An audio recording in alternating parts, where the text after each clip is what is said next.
Good afternoon or evening.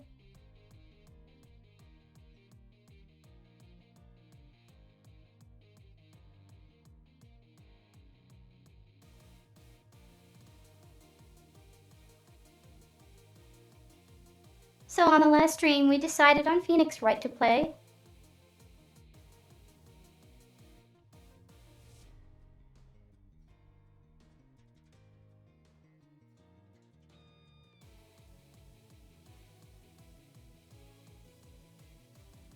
Right now, you can't hear it, but the game is kinda full blast in my ears.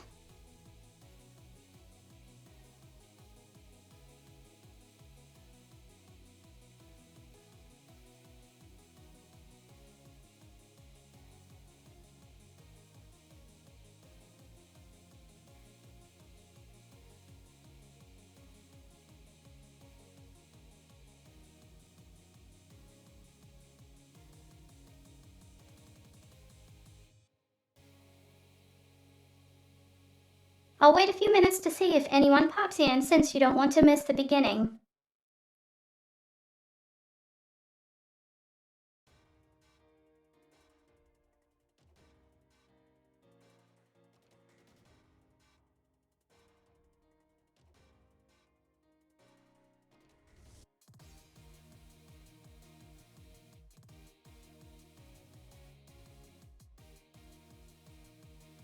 So I haven't actually played Phoenix Wright beyond what I think was the third chapter.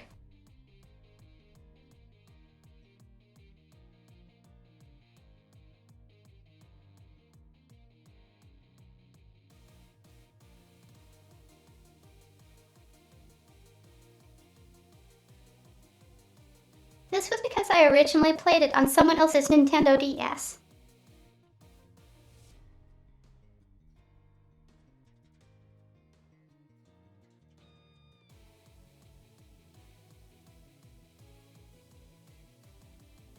So I only got as far as I could in 2 days.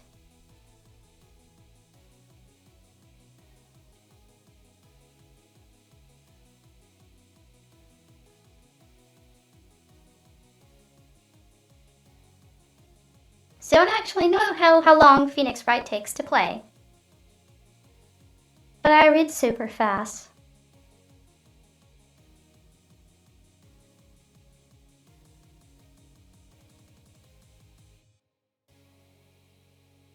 But if you want me to transcribe the text so you can hear it, I'll slow down.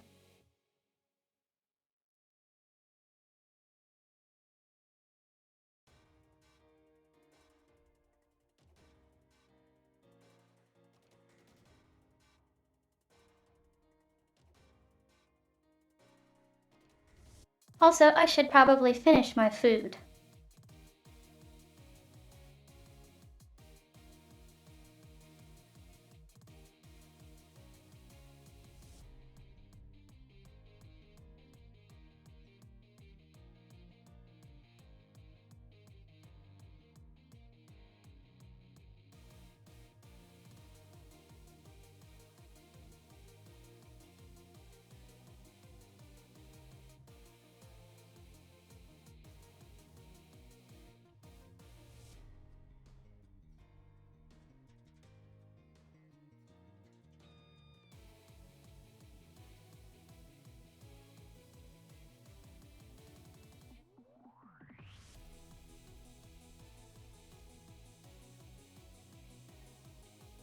That's what happens when I order from a food courier when it's raining cats and dogs.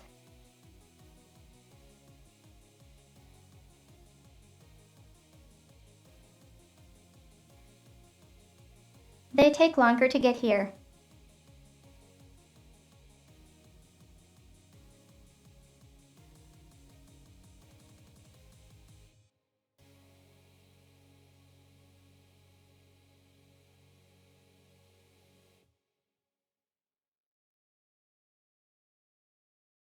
Okay, well, I guess we can get things started then.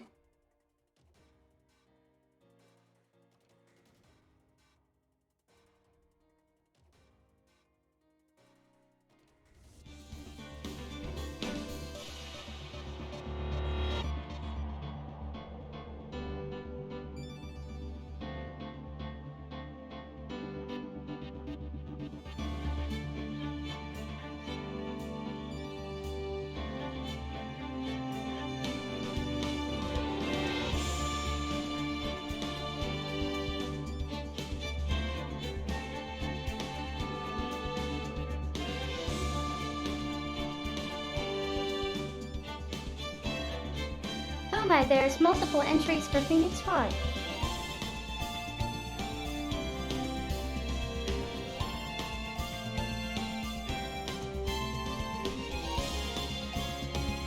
One sec, I need to find the right one.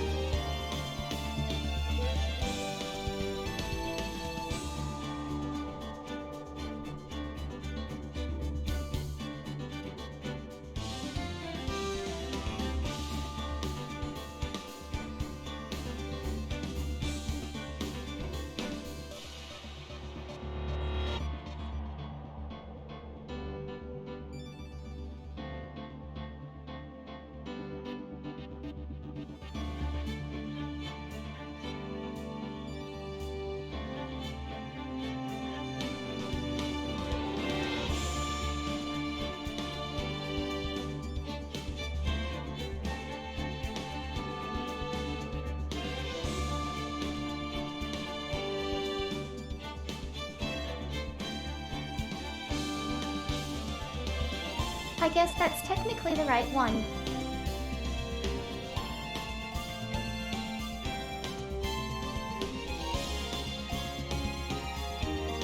Hi, Windrush.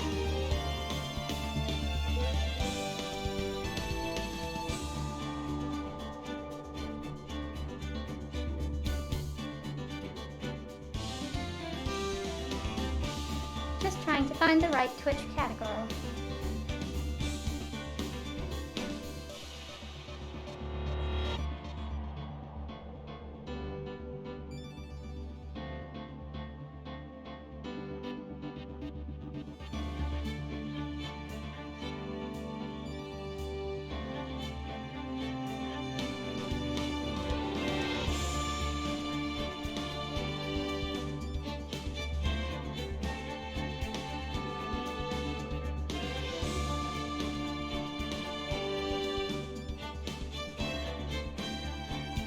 This has to be the right one.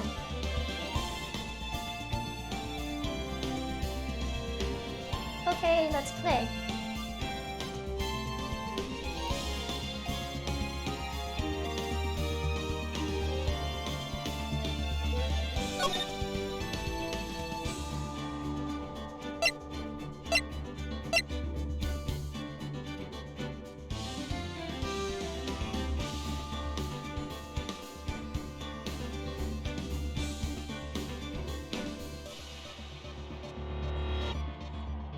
I see it's 3 games, but Twitch has the games broken out.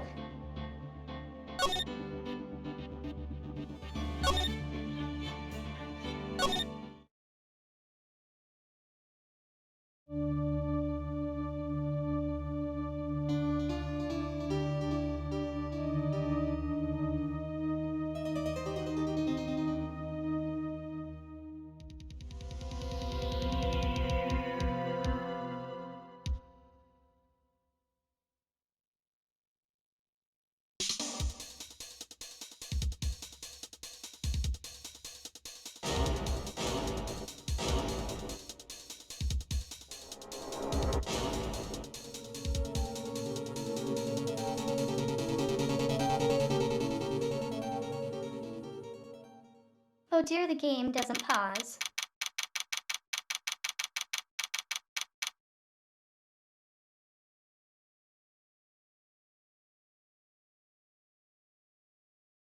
Or maybe just not on cutscenes.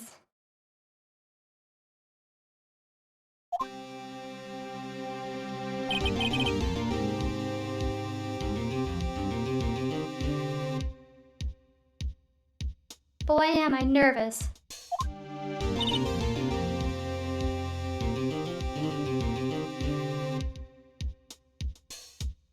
Right?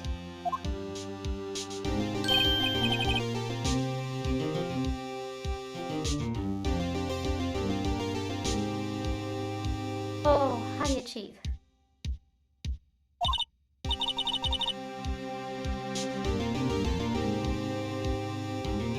Well, I'm glad I made it on time.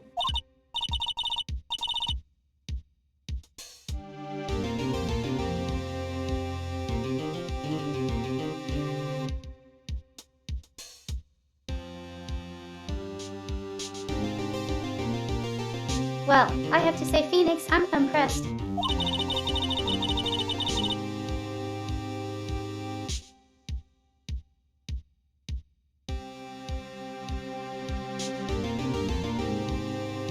Not everyone takes on a murder trial right off the bat like this.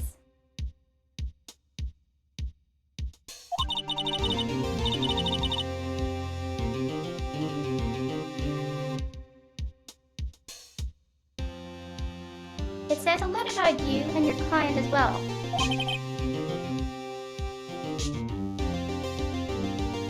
Thanks.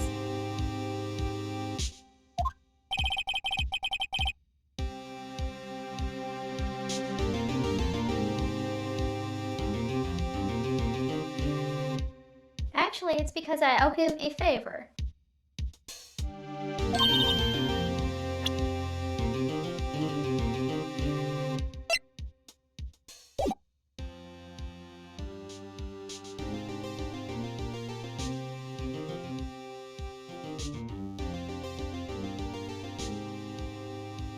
The volume was so loud.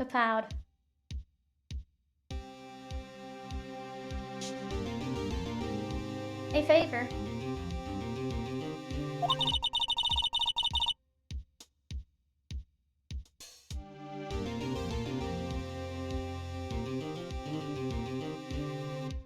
You mean you knew the defendant before this case? Yes.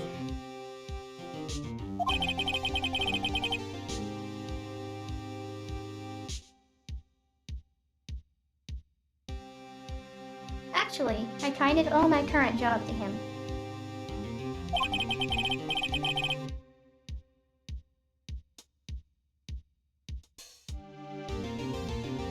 He's one of 10 reasons I became an attorney.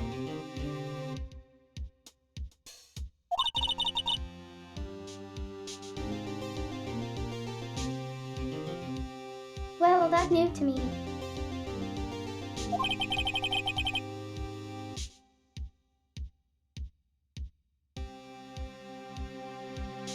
I want to help him out any way I can.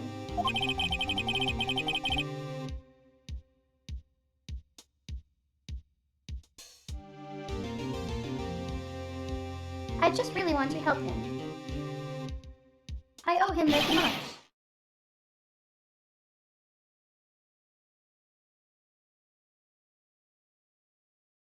It's over.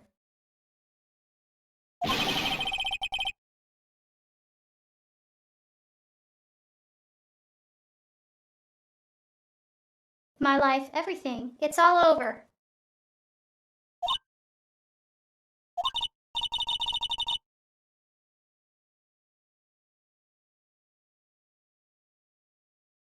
Is that your client screaming over there?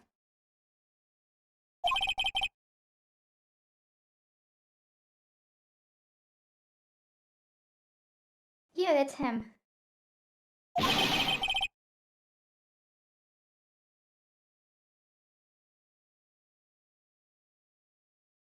Death, despair. Oh.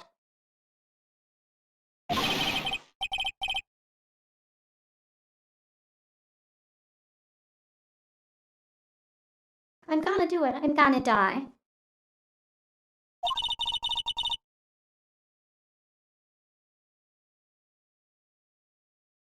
It sounds like he wants to die.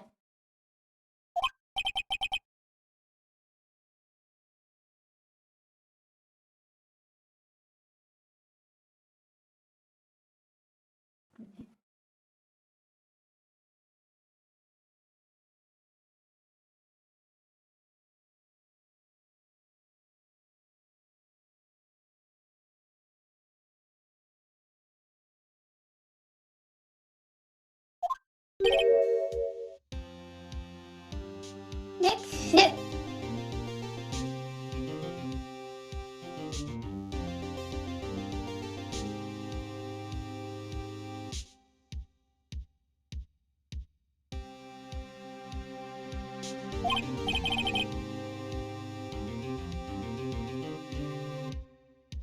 He. Hey there, Larry.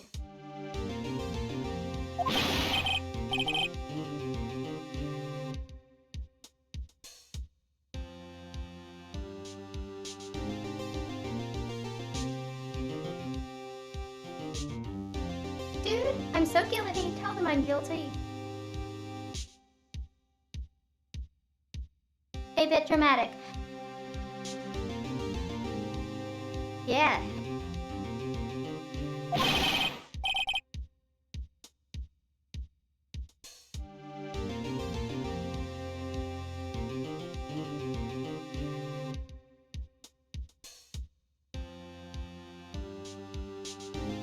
Give me the death sentence. I ain't afraid to die.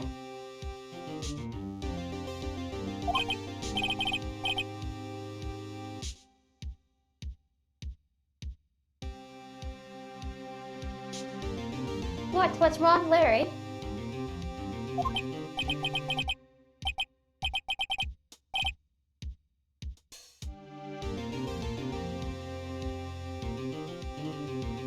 Oh, it's all over. I'm finished. Finished.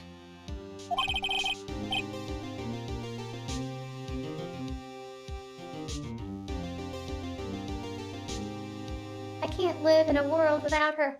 I can't.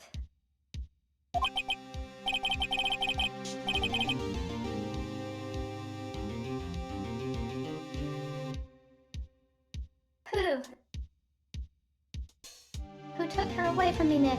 Who did this?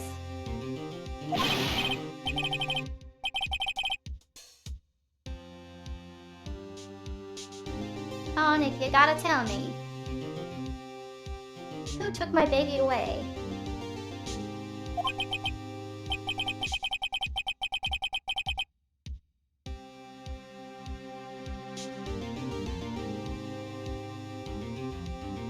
I'm the person responsible for your girlfriend's death.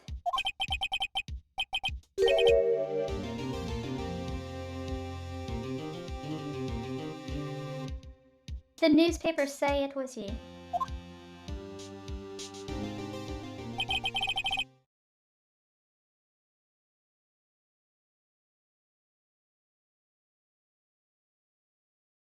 My name is Phoenix Wright.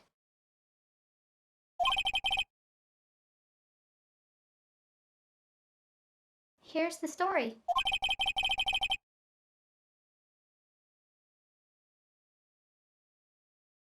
My first case is a fairly simple one.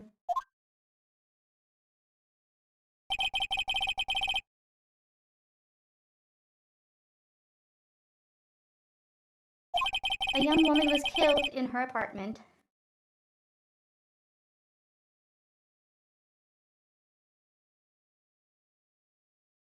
The guy they arrested was the unlucky sap dating her.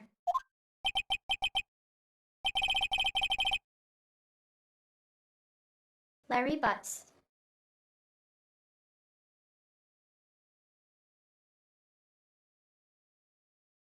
My best friend since grade school.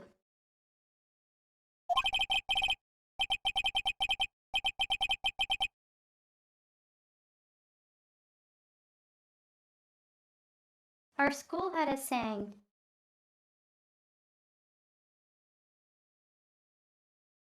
When something smells, it's usually the butts.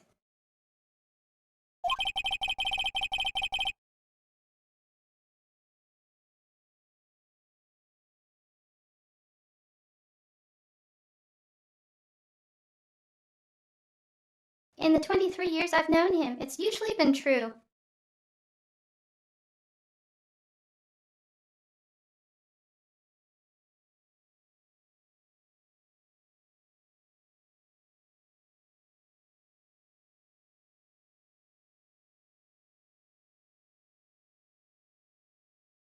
Keep in mind that game localization tends to be a bit adaptation decay-ish.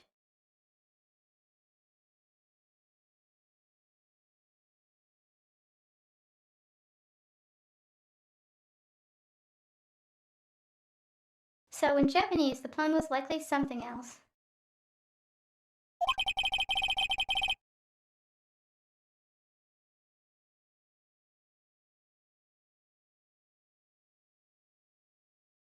He has a knack for getting himself in trouble.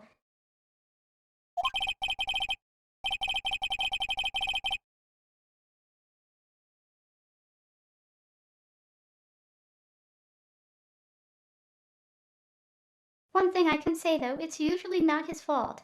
He just has terrible luck.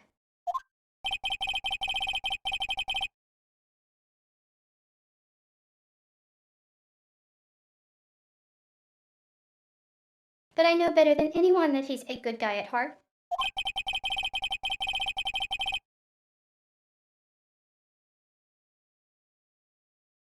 That might owe him one.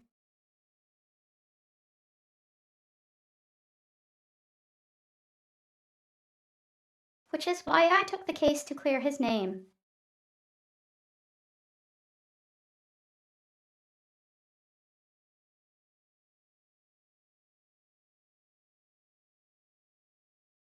If this were an American court, that would be a conflict of interest.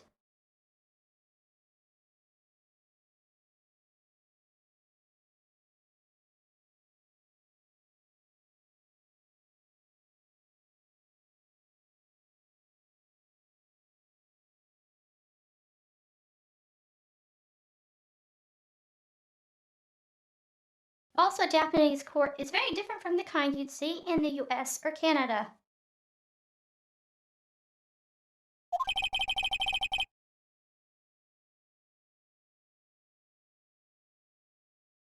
And that's just what I'm going to do.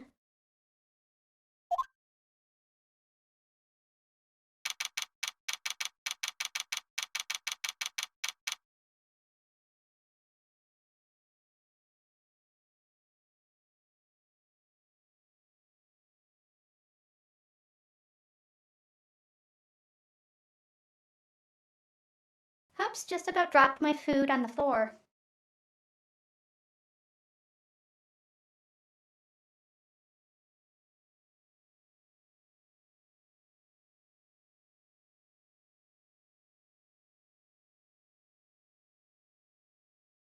August 3, 10 District Court courtroom number. I caught it with my left hand.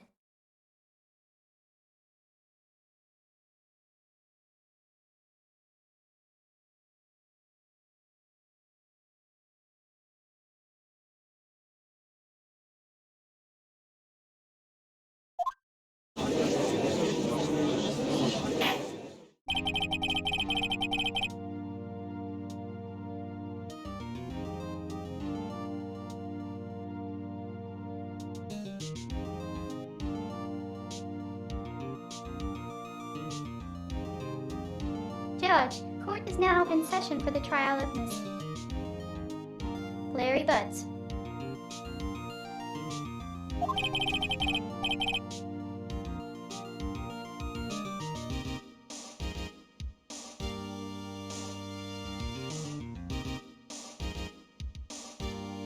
Hey, the prosecution is ready, Your Honor.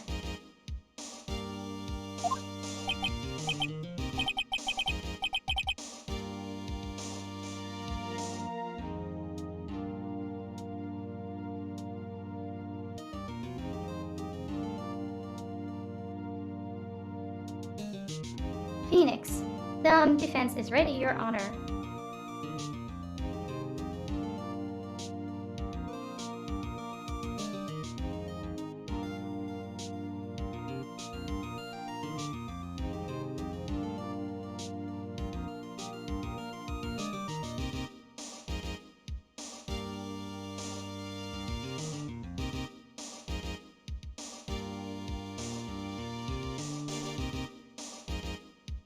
By the way, every single name and reference you see about Phoenix, Wright uses this setup.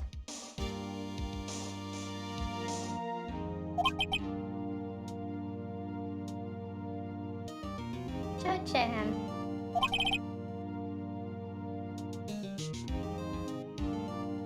Mr. Wright.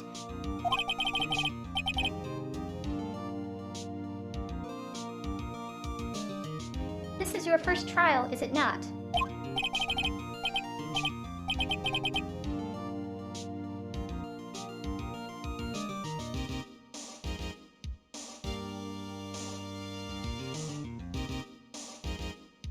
Phoenix, why yes, Your Honor. I'm a little nervous.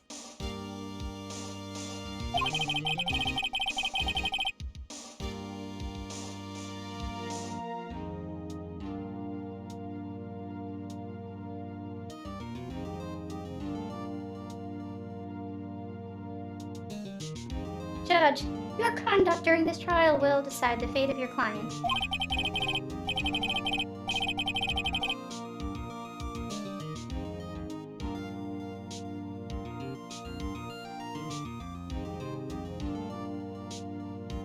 Murder is a serious charge for your client, so I hope you can control your nerves.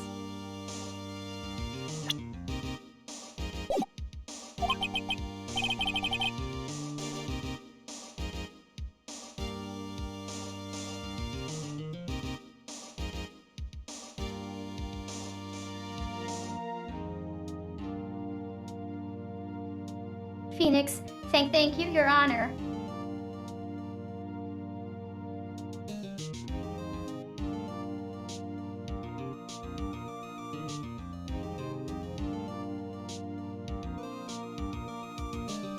Well, this is as bad as X-rays are for typing dots.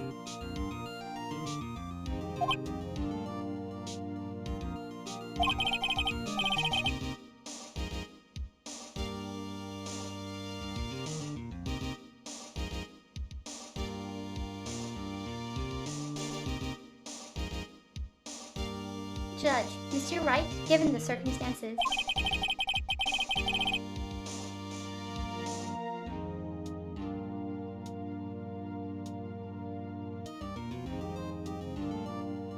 I think we should have a test to ascertain your readiness. Who does that?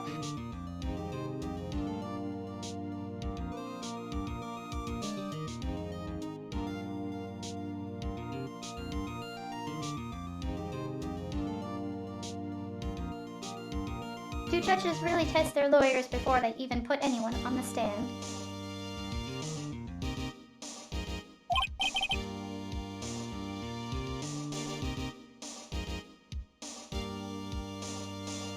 Phoenix, yes, Your Honor.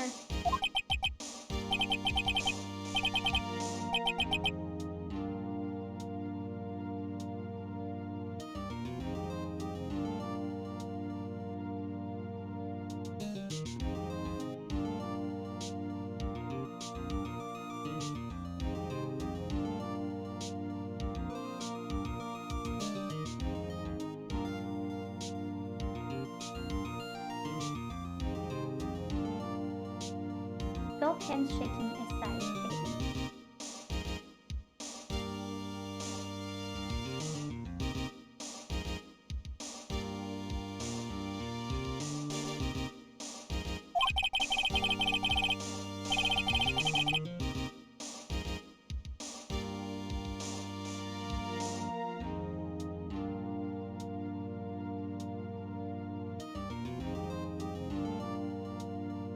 Judge, the test will consist of a few simple questions. Answer them clearly and concisely.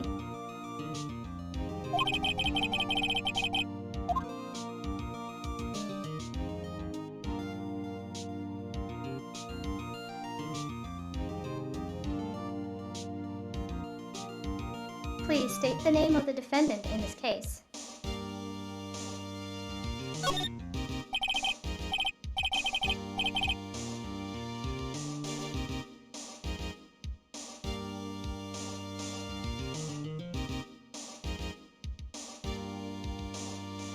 The defendant.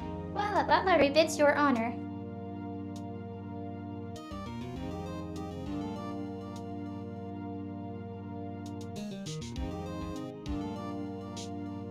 If I was playing this in Japanese, I would have fumbled on that.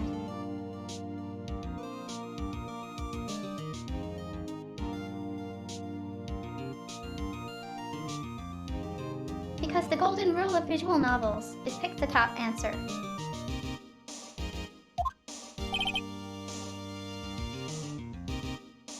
Judge, correct.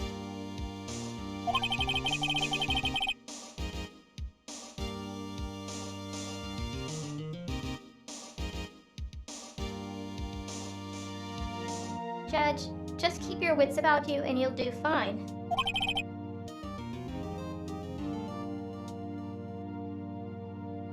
Next question.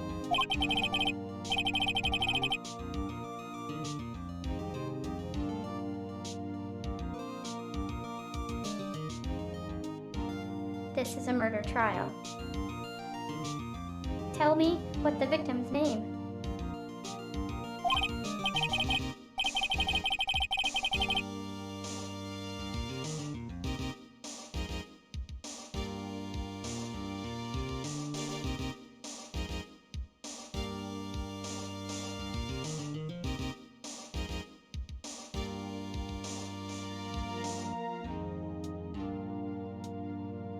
Phoenix, woo, I know this one. Glad I read Rid take case report cover to cover so many times.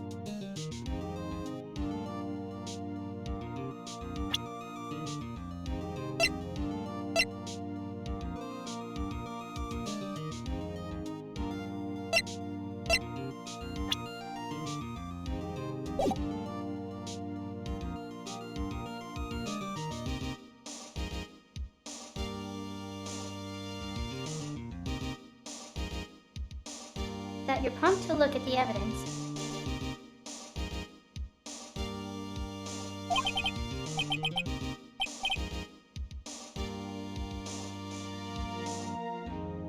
It's weighted OO.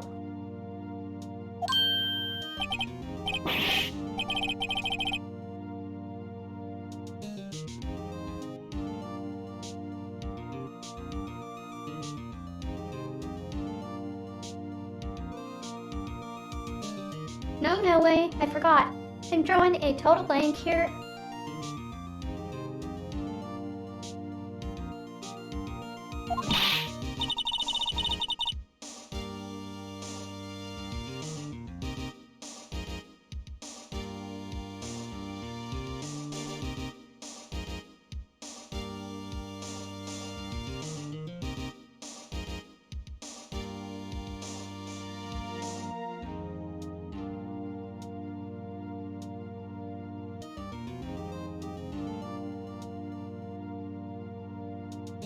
Phoenix, are you absolutely sure you're up to this?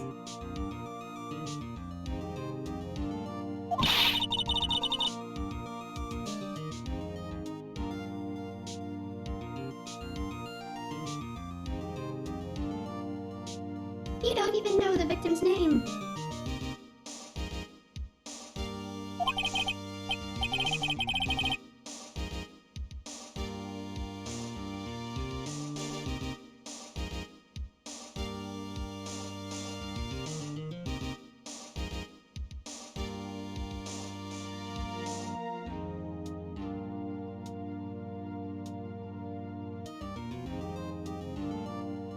Oh, the victim? Of course I know the victim's name.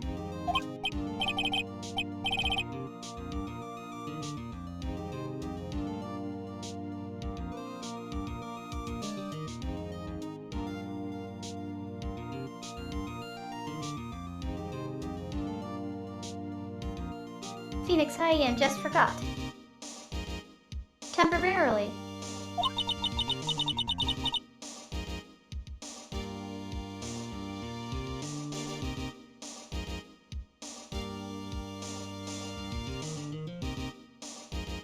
Yeah, I think I feel a migraine coming on.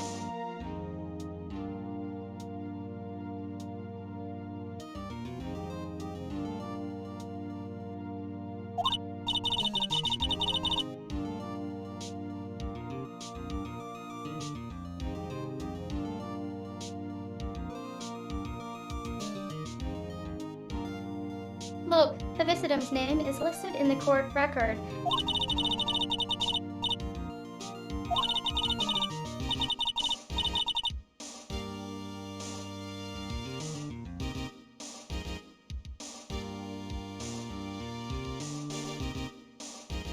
Remember to check it often. Do it for me, please. I'm begging you.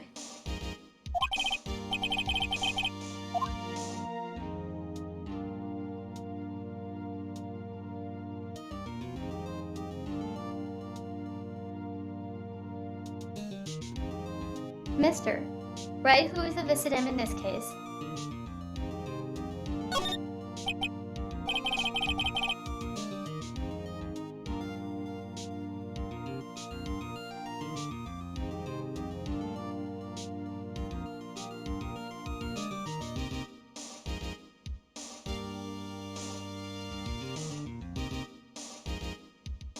Phoenix, on the victim's name is Cindy Stone.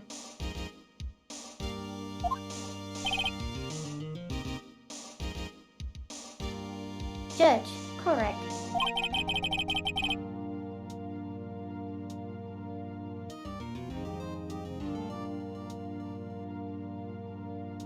Now tell me, what was Tay's cause of death?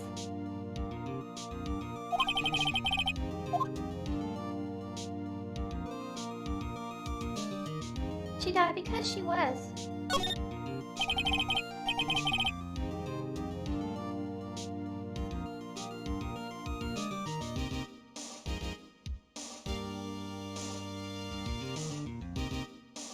Phoenix, she was struck once by a blunt object.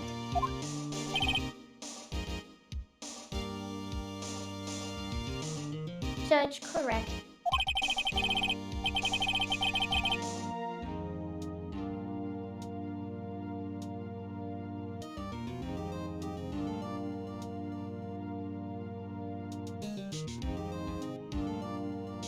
You've answered all my questions. I see no reason why we shouldn't proceed.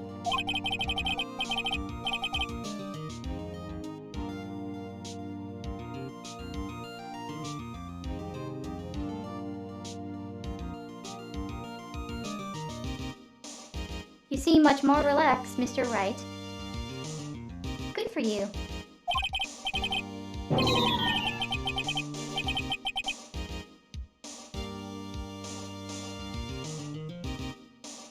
Phoenix, thank you, Your Honor.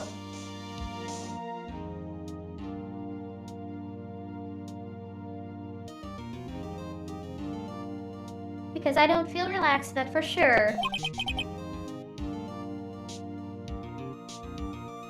Judge, well then.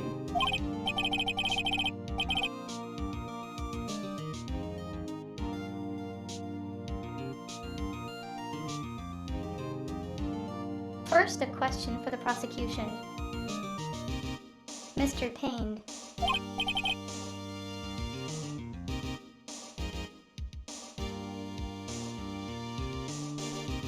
Payne, yes, Your Honor.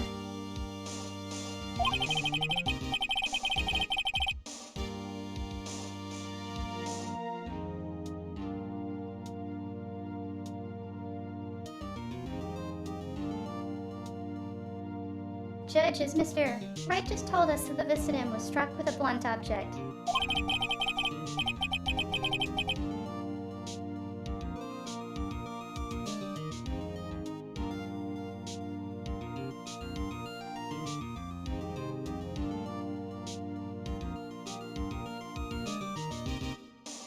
Would you explain to the court just what that object was?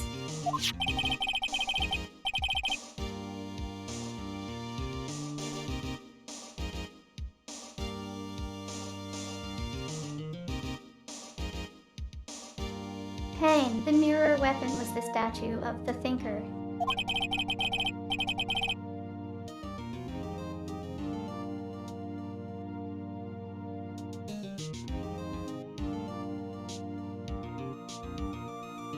It was found lying on the floor next to the victim.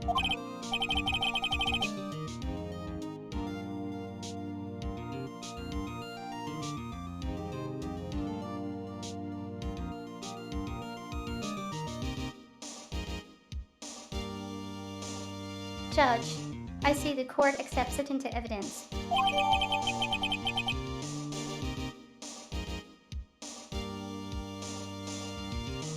Statue added to the court record.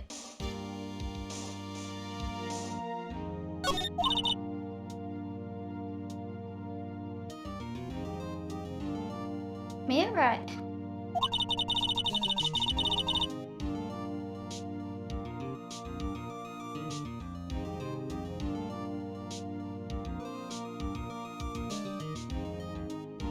Be sure to pay attention to any evidence added during the trial.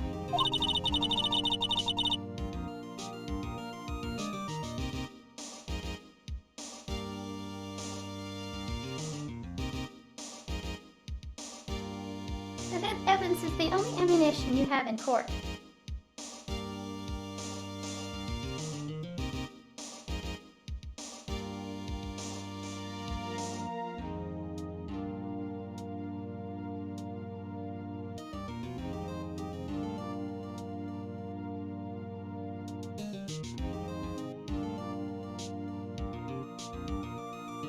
This reminds me of the scene in one of the games that parodied this.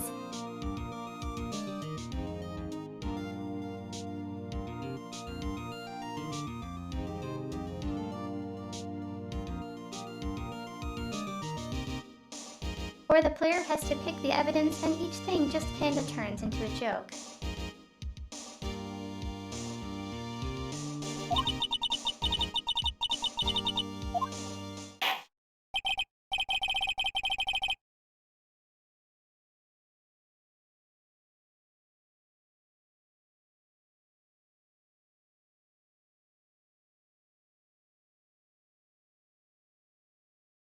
Judge, Mr. Payne, the prosecution may call its first witness.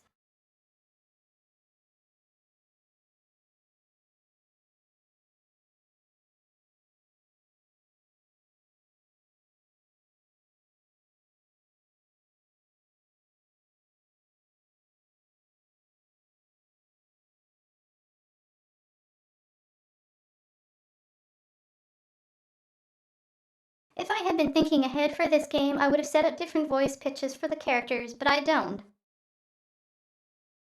No, who's in the game without spoiling it?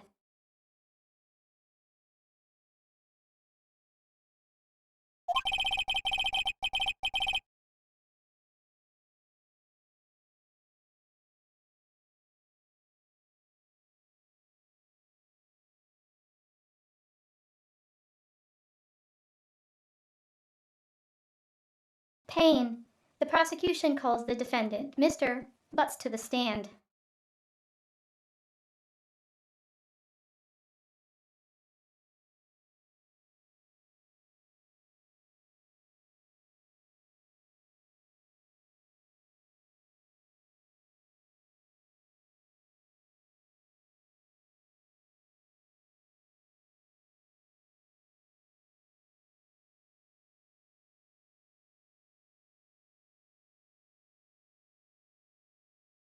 Yeah, Wingedrev, I can change the pitch on the fly, but it triples the amount of typing.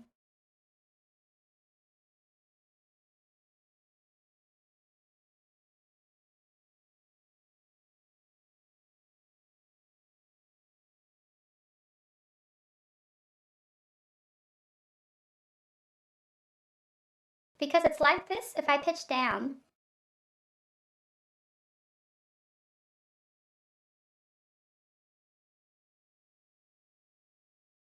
or like this if I pitched up.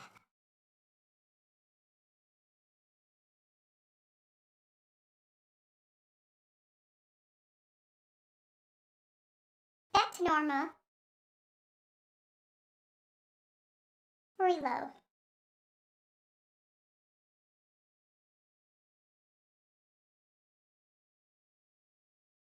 Now.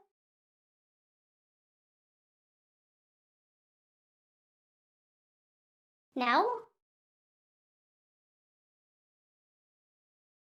I think that's it.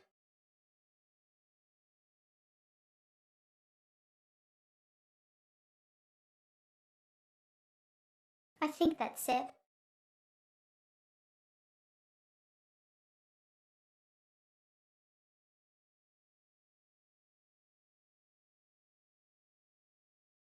I think that it.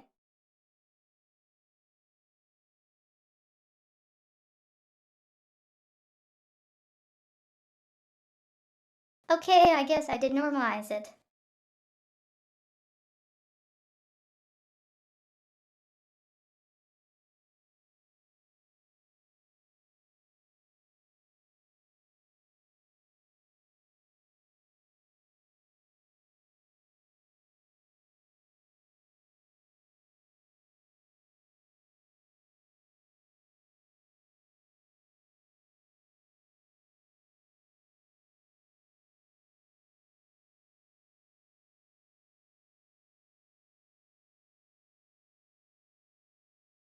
So about 2 streams ago, I changed the order of how the text is processed.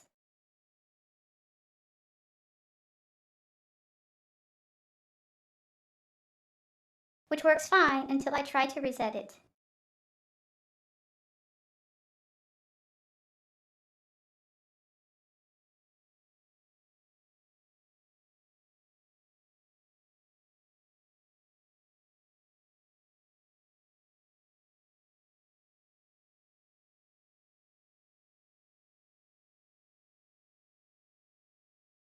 I can pick arbitrary pitch frequencies, but I can't reset it back to normal.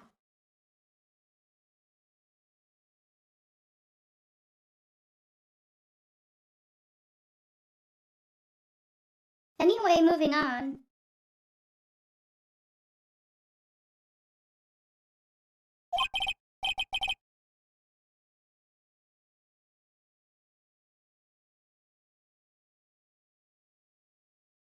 Phoenix, Chief, what do I do now?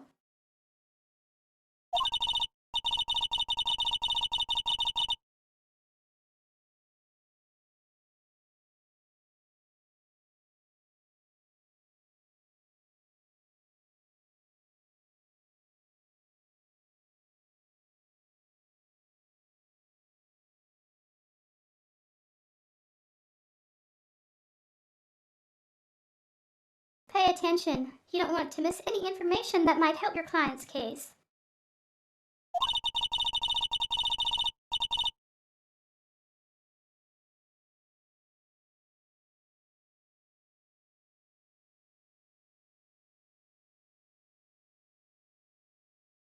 You'll get your chance to respond to the prosecution later, so be ready.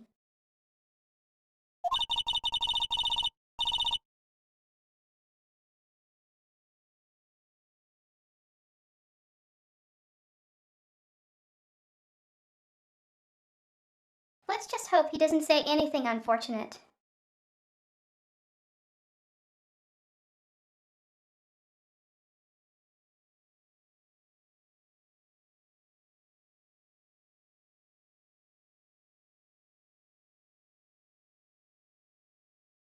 Yeah, Wingadrev. This is a custom solution.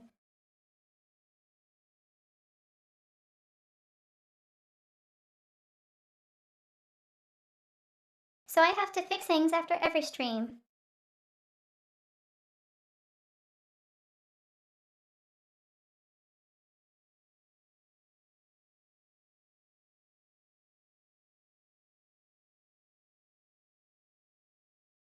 I didn't fix the reset after last stream because I don't know why it's not being reset.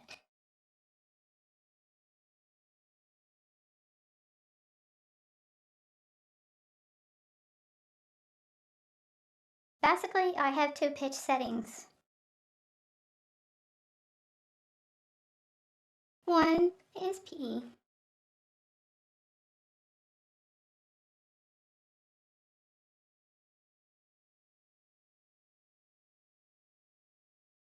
The other is sample rate.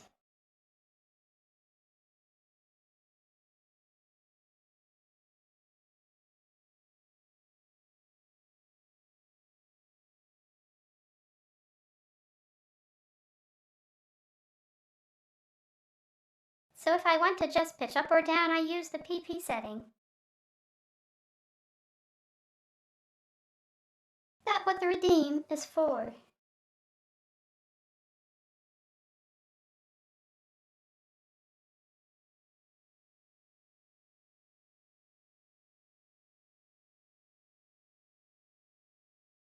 If I want to do a custom character pitch though, I need to actually add it at the script.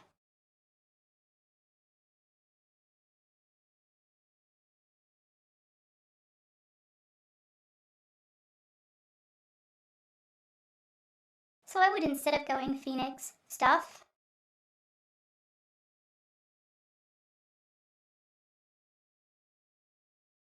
I would go Phoenix stuff.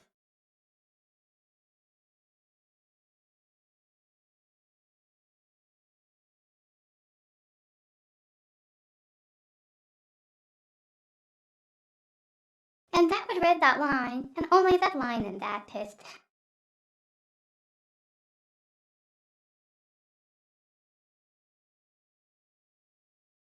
I also have an impression mode,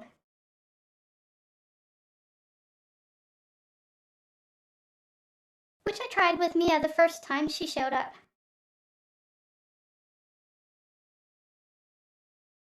But I don't think you could tell.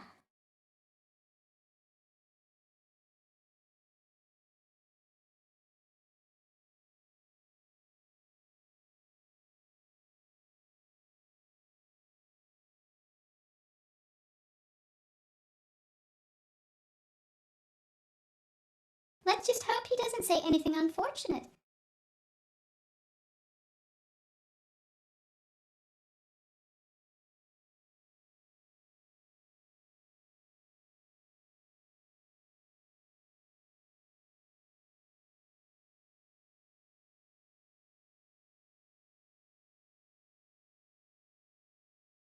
So this voice added a voice style to...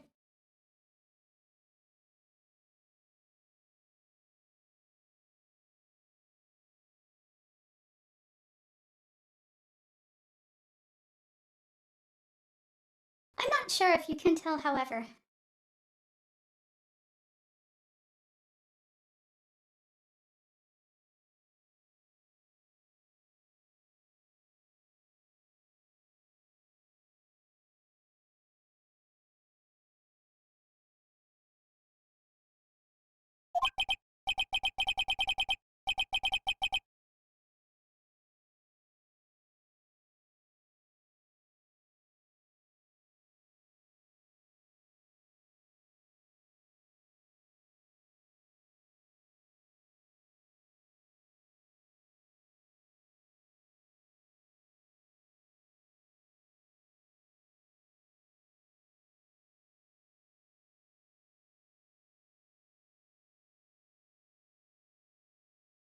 Yeah, it takes some effort to get the voice style to work, and it adds seconds to the voice output.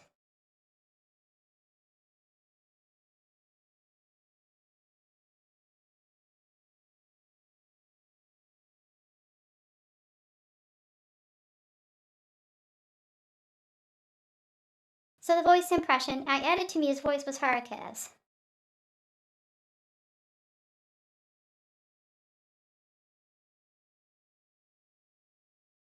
But it's only based on like 2 samples.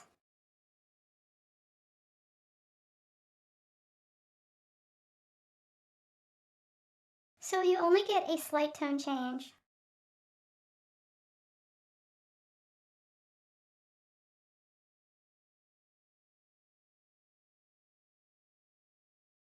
But then I have to reload it to switch characters, which adds more delay.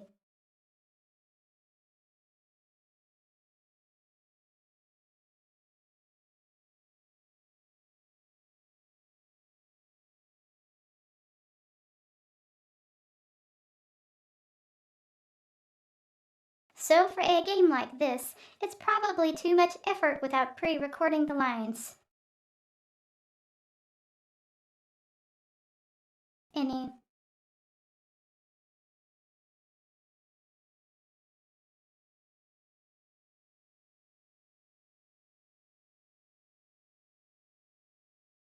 Oh, Larry gets excited easily. This could be bad.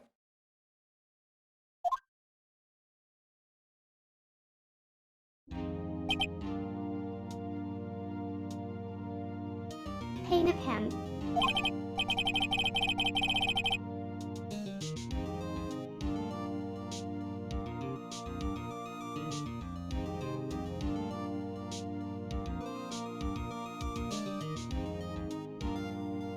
Mr. Butts, is it not true that the victim had recently dumped you?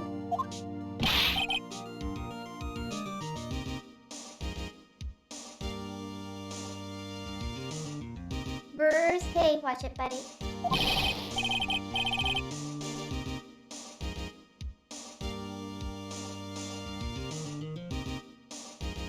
But we were great together. We were Romeo and Juliet. Cleopatra and Mark Antony.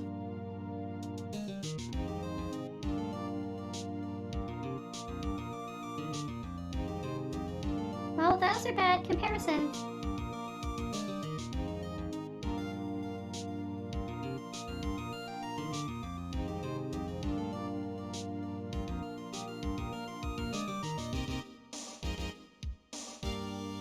Both of those pairs had like suicide endings.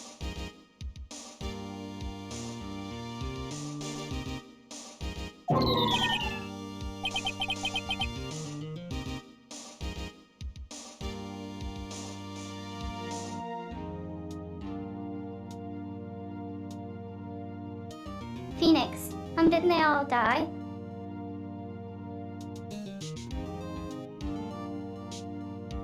I knew it.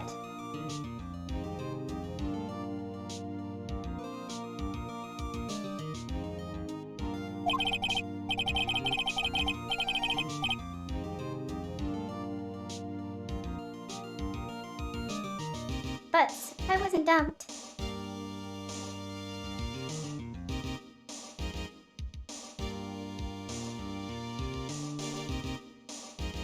She just wasn't taking my phone calls. Or seeing me ever.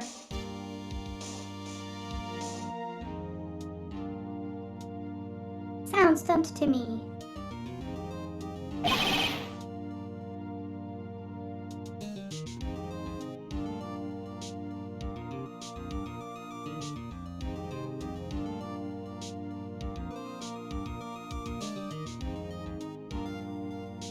That's what it to you anyway.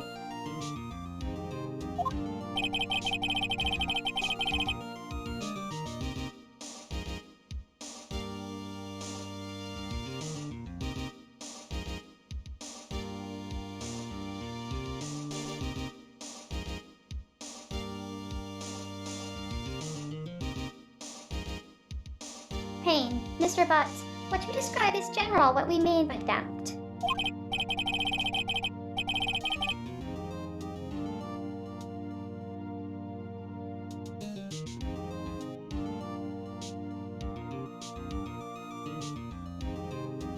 In fact, she had completely abandoned you and was seeing other men.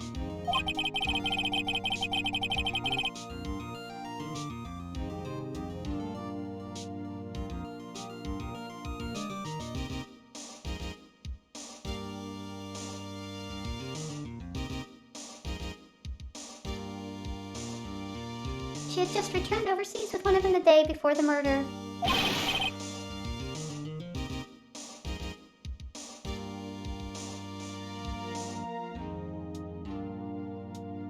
But where do you mean? One of them?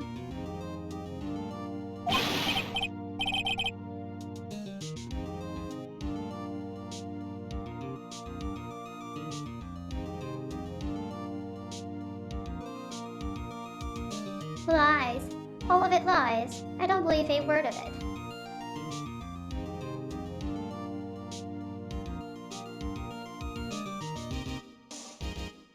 This guy reads himbo.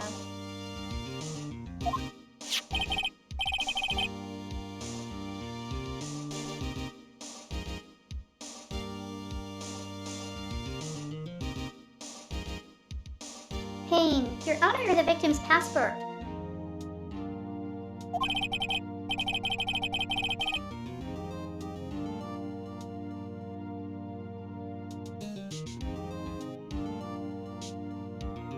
According to this, she is in Paris until the day before she died.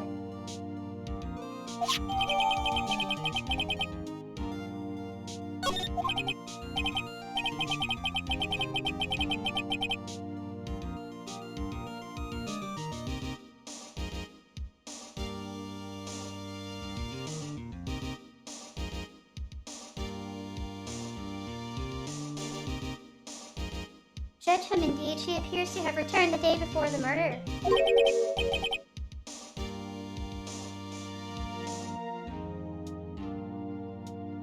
But no.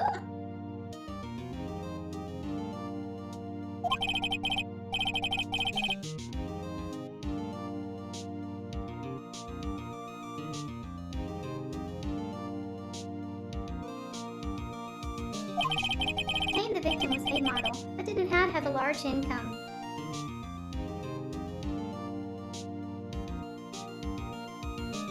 It appears that she had several sugar daddies.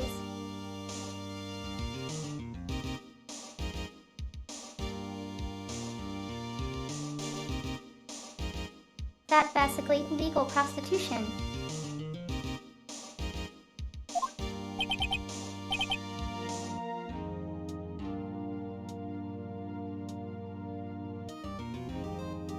But steadies, sugar.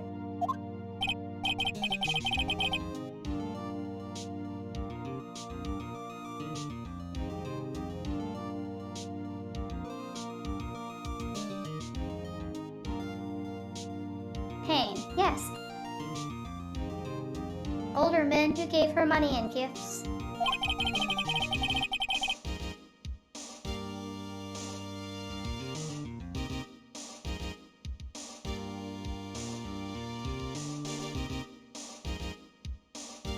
She took their money and used it to support her lifestyle. But still,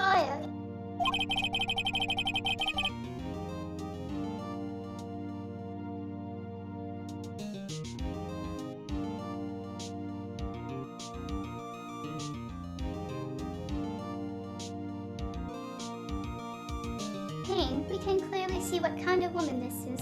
Stone was.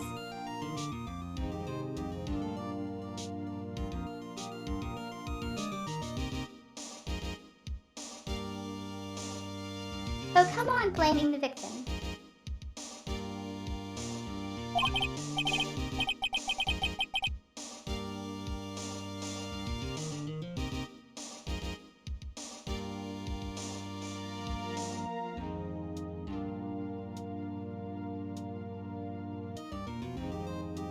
Pain, tell me, Mr. Butts, what do you think of her now?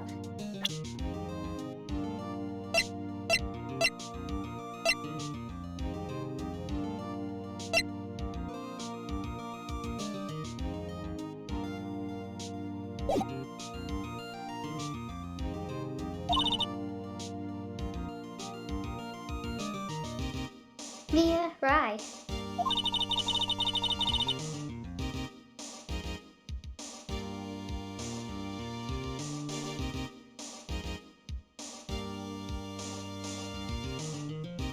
I don't think you want him to answer that question.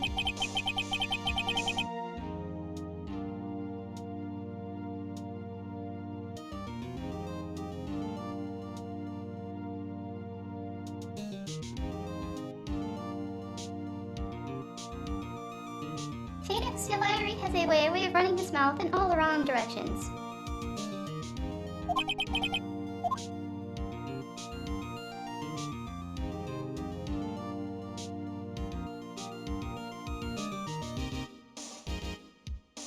Phoenix should I?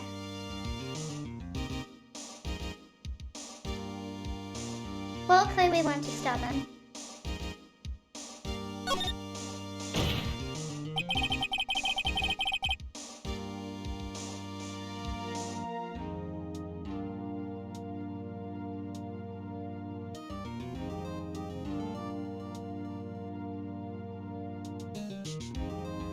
Phoenix, my client had no idea the victim was seeing other men.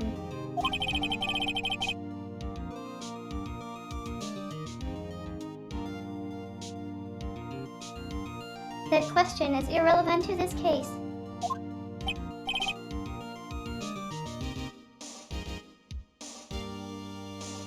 Pain. Oh.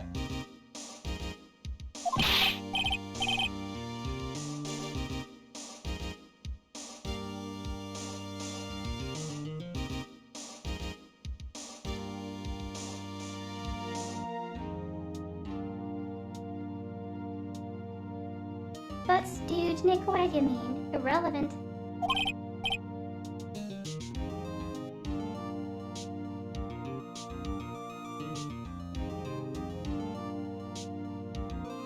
But such him she done.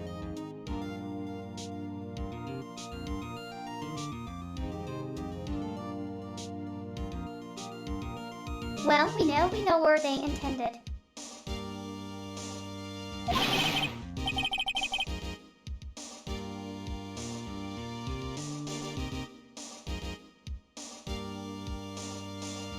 But I'm gonna die. I'm just gonna drop dead.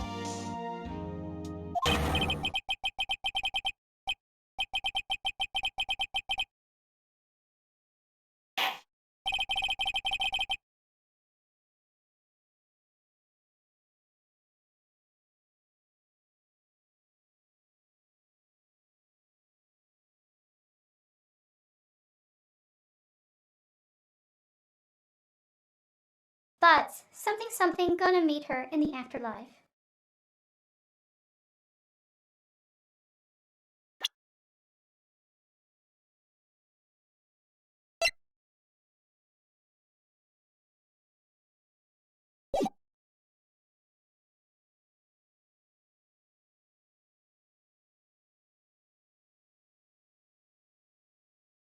Hopefully that doesn't skip anything.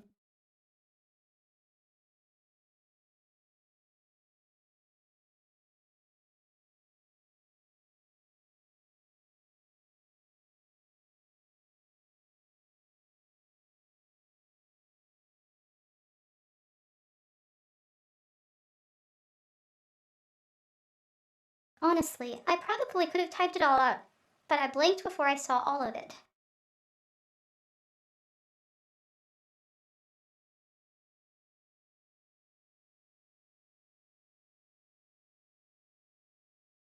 Judge, let's continue with the trial, shall we?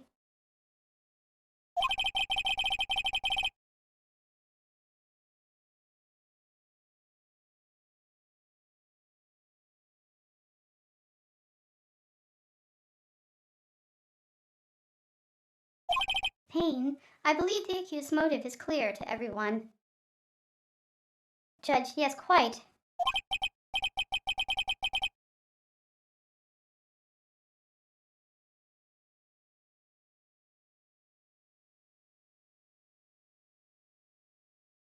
Phoenix, oh boy. This is so not looking good.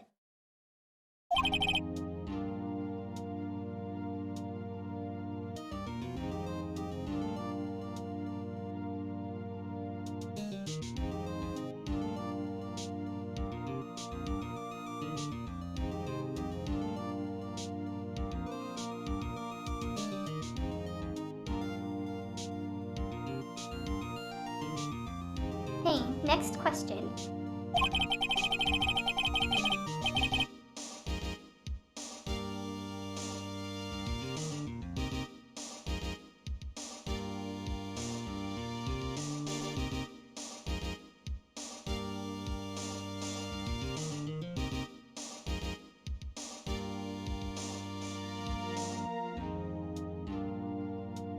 Payne, you went to the victim's apartment on the day of the murder, did you not?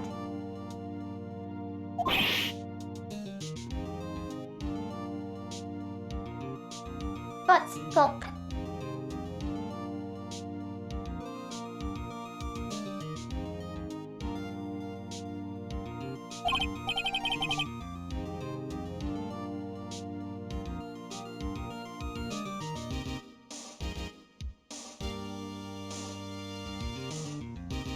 Payne, well, did you or did you not?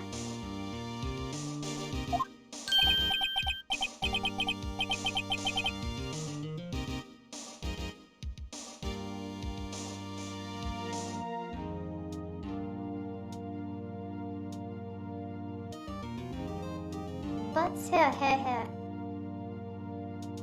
well, maybe I did and maybe I didn't.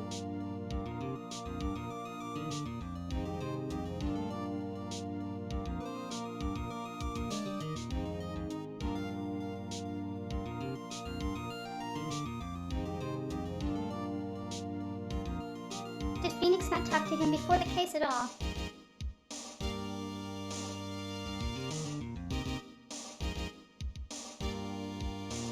That's not something to brag about, dude.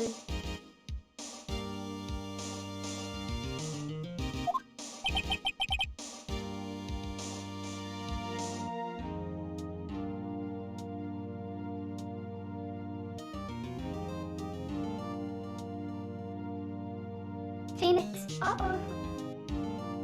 He went. What do I do?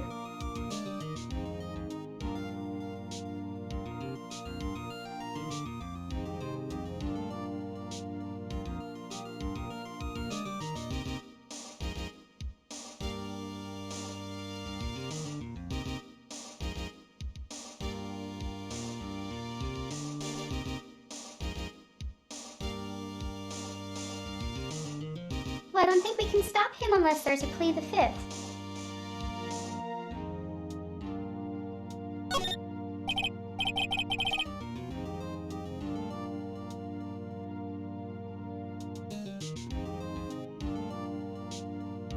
I know.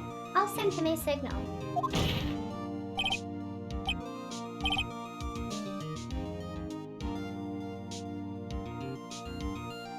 Tell the truth.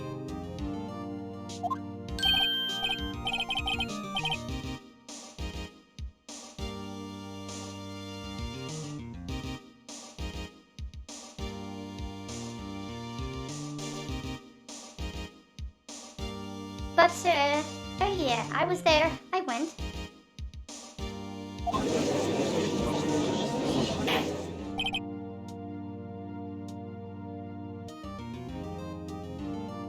Judge, order.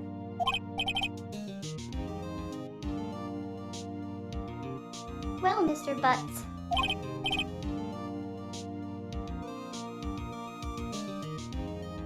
Butts, do chill.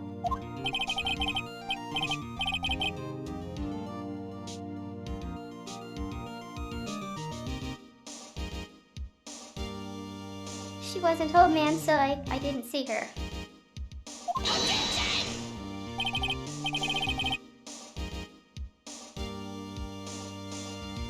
Objection.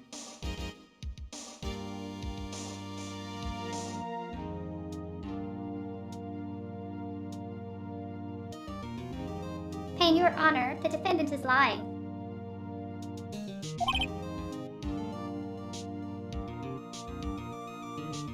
Judge, lying.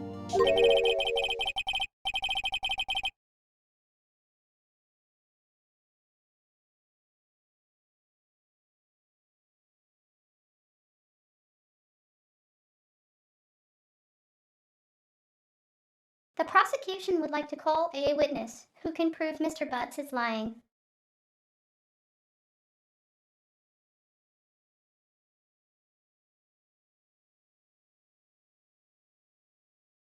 And I'm guessing the surprise witness is the true murderer, right?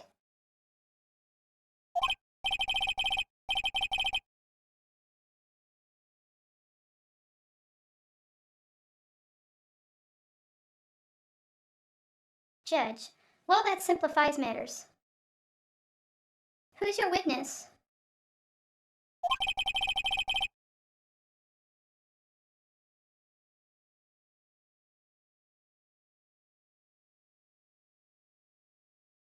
Payne, the man who found the victim's body.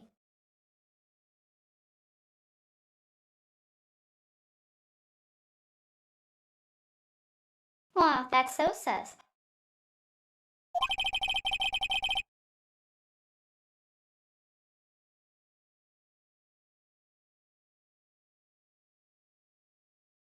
Just before making the gruesome discovery,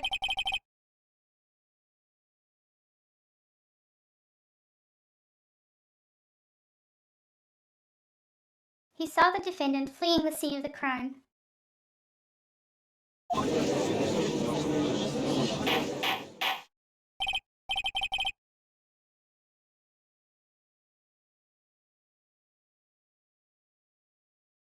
Judge, order in the court.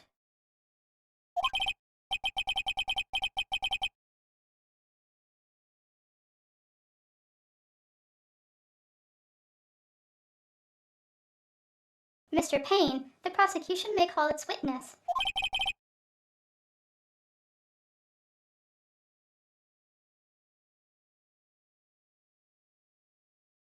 Payne, yes, Your Honor.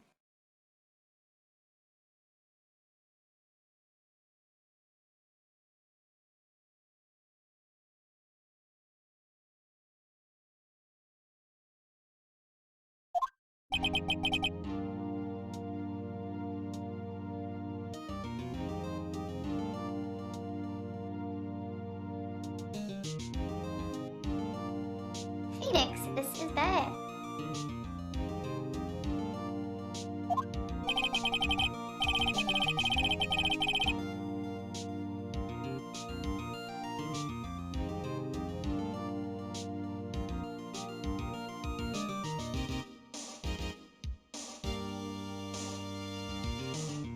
Payne, on the day of the murder, my witness was selling newspapers at the victim's building. Who does that?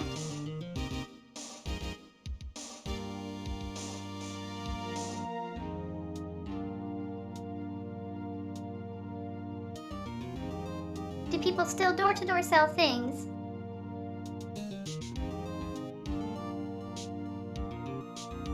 What year was this?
Phoenix was born in 1992.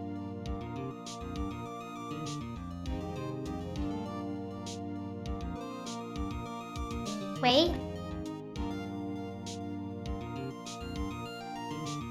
That can't be right.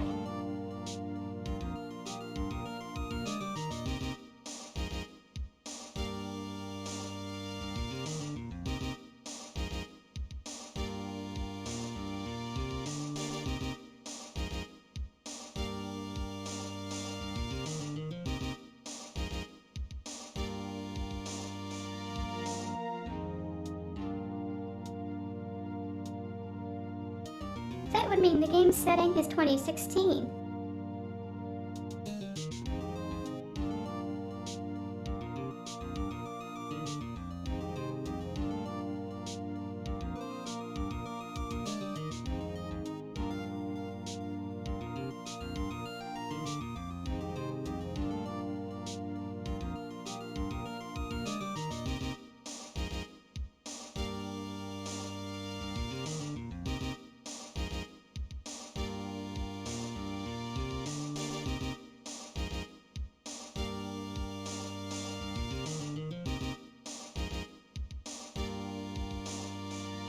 The original game was released in 2001.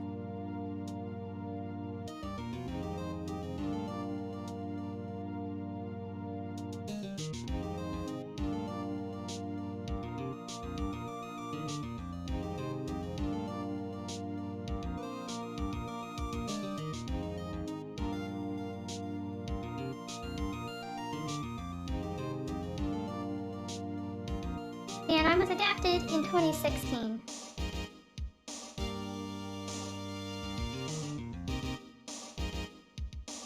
I wonder if they retconned the H's.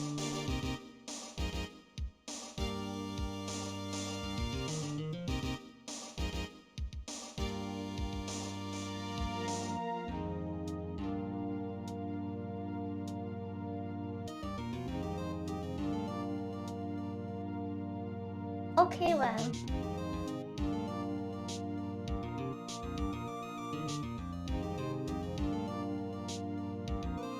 Nobody sells newspapers door to door.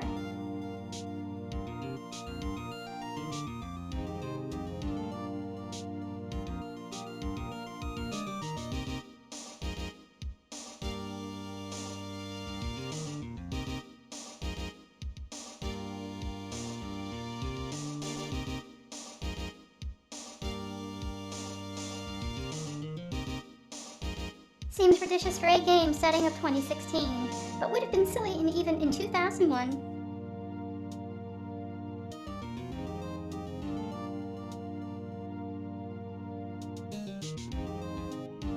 Thanks for the hydrate back, and he said.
Back?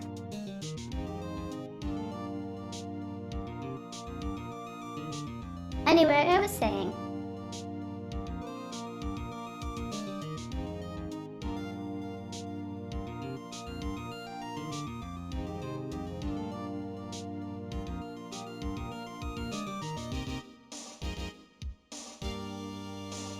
In 2001, you could still buy newspapers from like newspaper boxes and kiosks.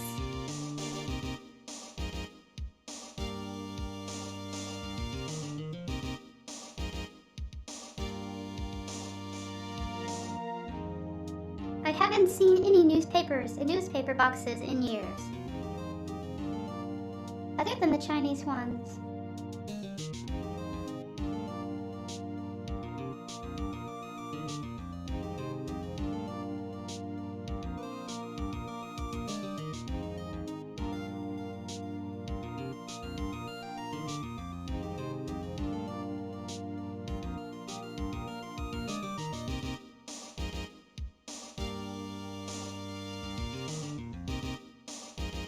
Kane, on the day of the murder, my witness was selling newspapers at the victim's building.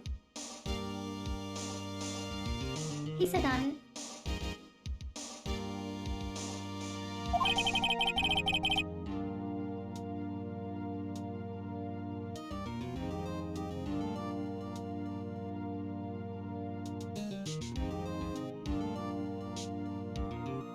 Please bring Mr. Frank Sawit to the stand.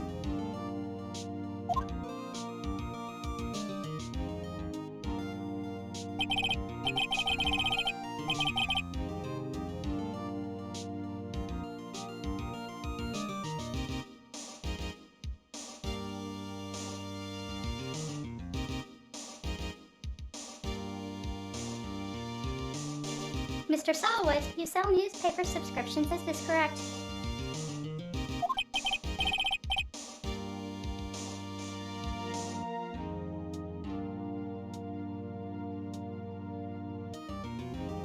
Oh, yes, newspapers, yes.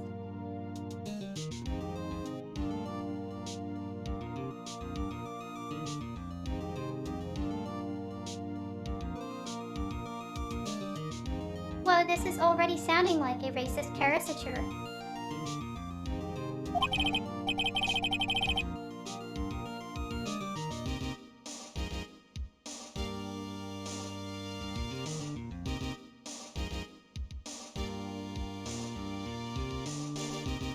Judge, Mr. Sawit, you may proceed with your testimony.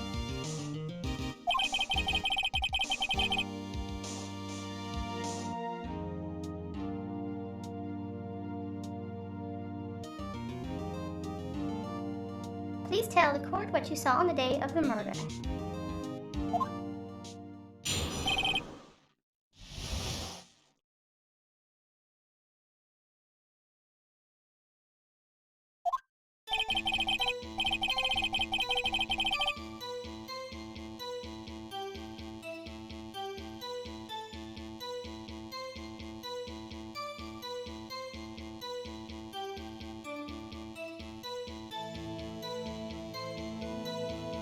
Sawit, I was going door to door, selling subscriptions when I saw a man fleeing an apartment.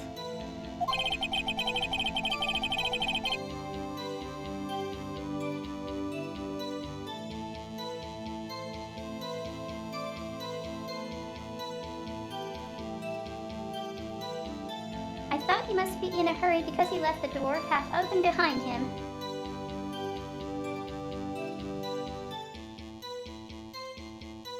Who does that?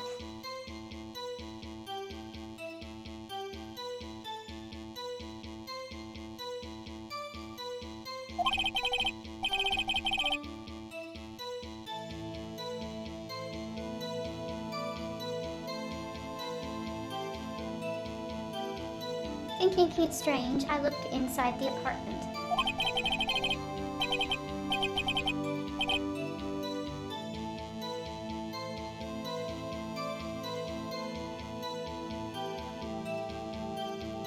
Then I saw her lying there, a woman not moving, dead.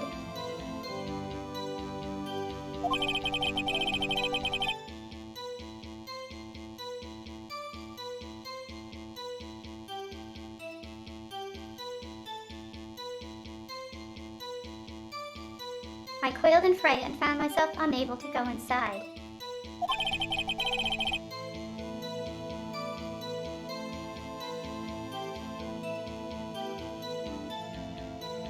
I thought to call the police immediately.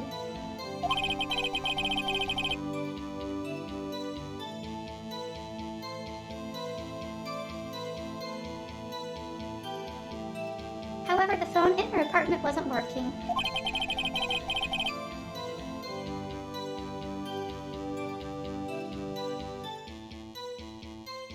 I went to a nearby park and found a public phone.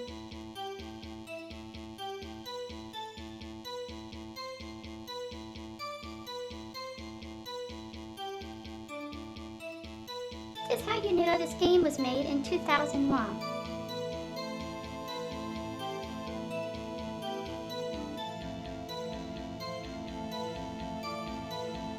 Because there are no payphones anymore.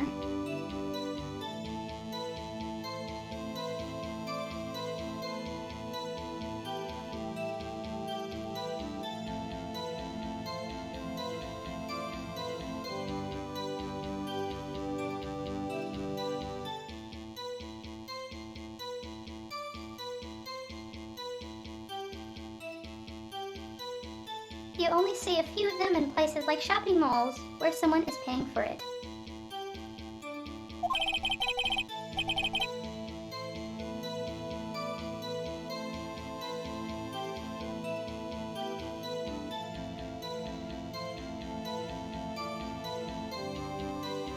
So I remember the time exactly. It was one.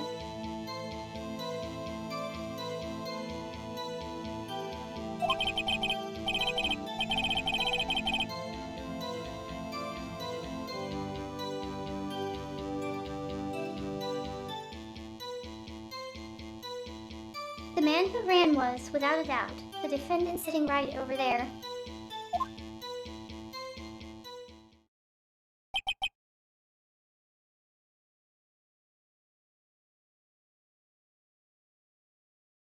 He winged a draft.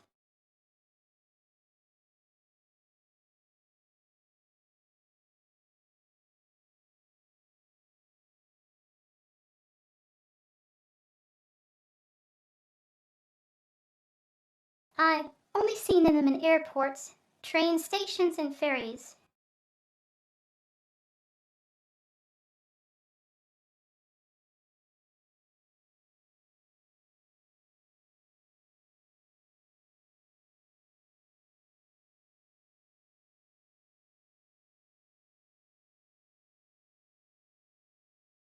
But back in 2001, you'd have found them everywhere because self-service wasn't available outside of major cities. Or was only available to businesses.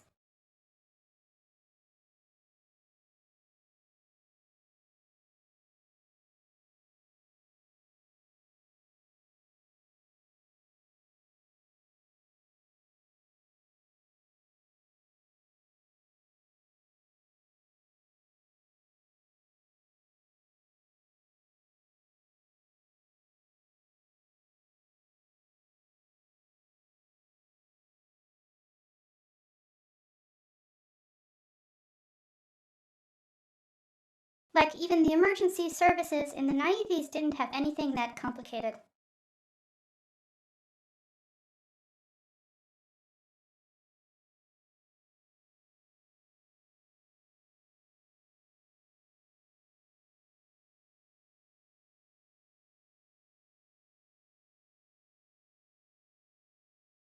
Judgy, huh?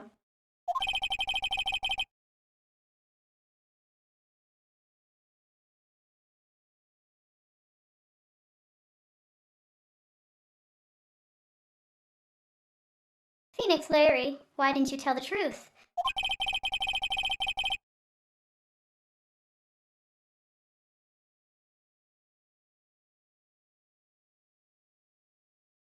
I can't defend you against a testimony like that.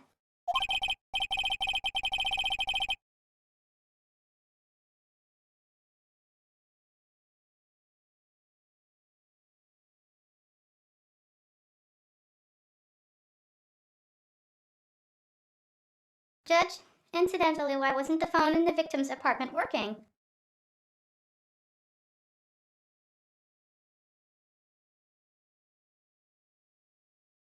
If you noticed in the flashback, it was a cordless phone.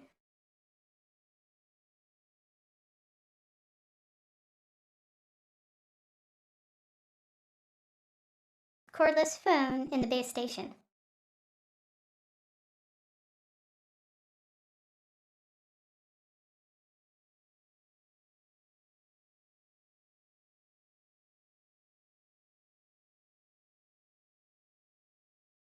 The only reason it couldn't work is if the power was out for a day.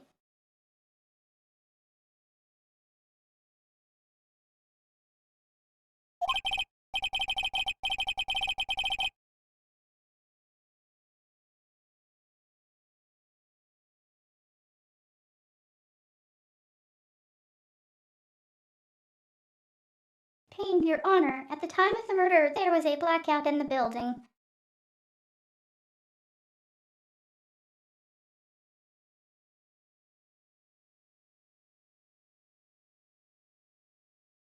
So that would explain the basis station not working.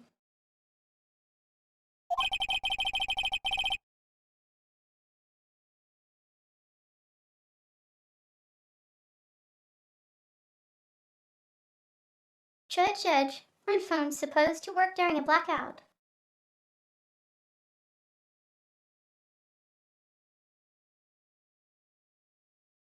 Then an assumption from 2001 is what?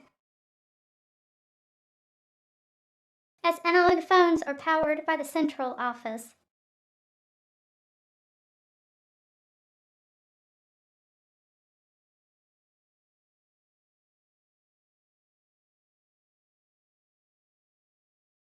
The digital phones are powered by equipment in the customer's premises.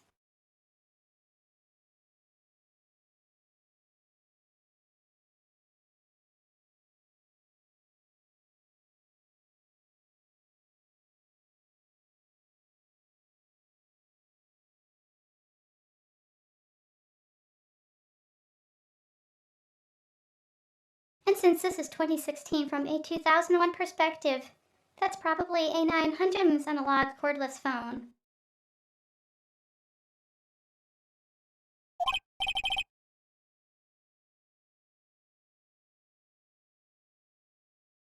Payne, yes, Your Honor.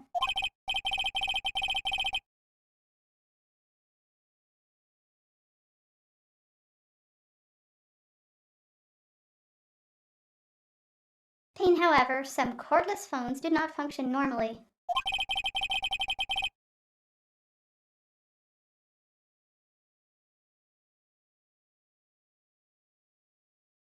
The phone that Mr. Sowick used was one of those.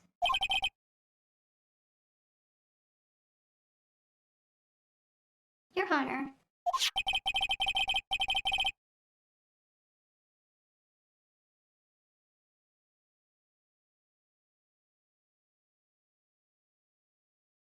I have added a record of the blackout for your perusal.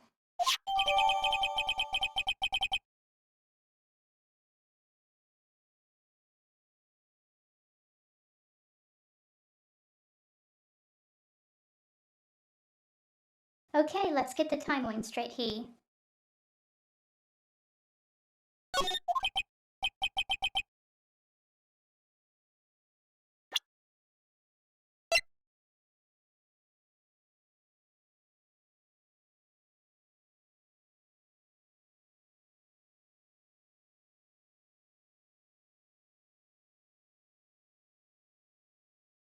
Cindy's death is between 4 and 5.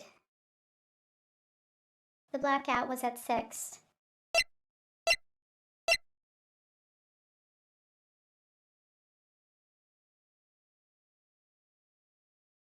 So Sawit is lying.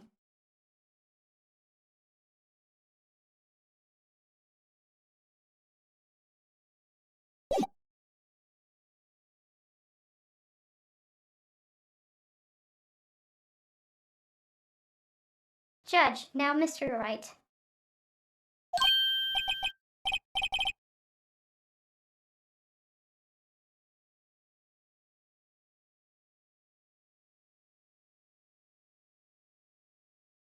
Phoenix, yes or yes, Your Honor.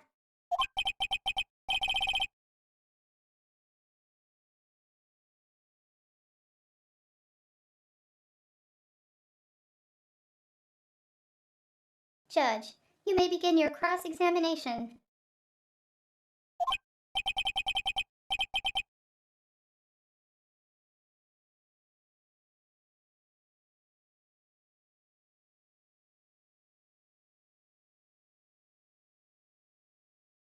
Phoenix, see cross-examination. Your Honor.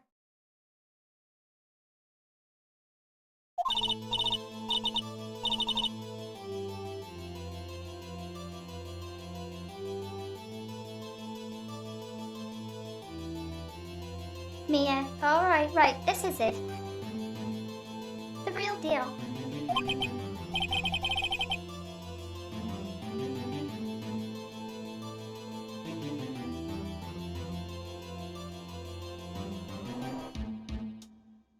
Phoenix, oh, what exactly am I supposed to do?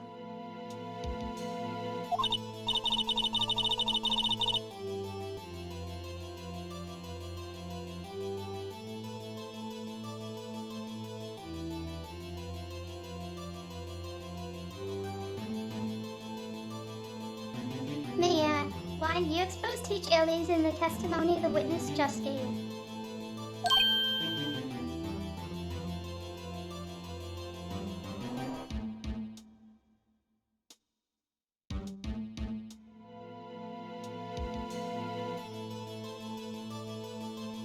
Phoenix lies what?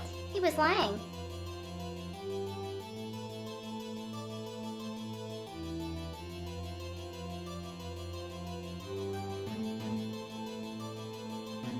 So Phoenix saved the himbo energy.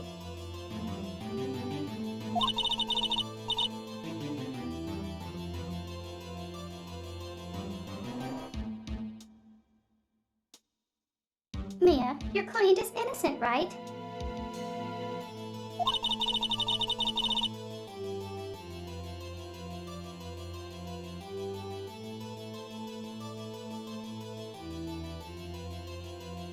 Then that witness must have lied in his testimony.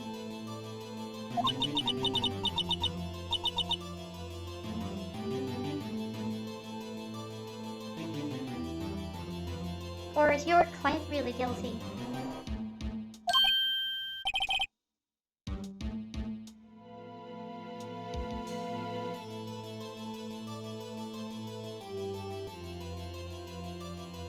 Phoenix, how do I prove he's not?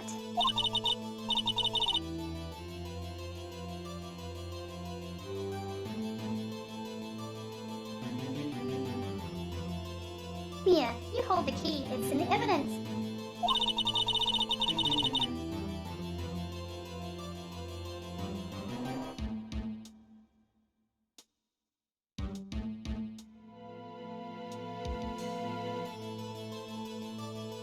Compare the witness's testimony to the evidence at hand.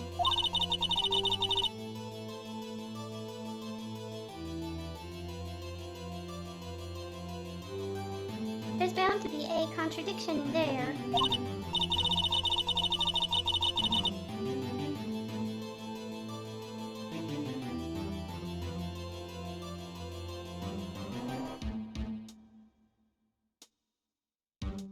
First, find contradictions between the court record and the witness's testimony.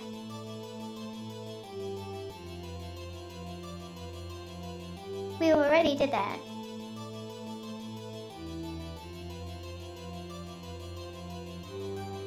I remember the time of death. And the blackout time.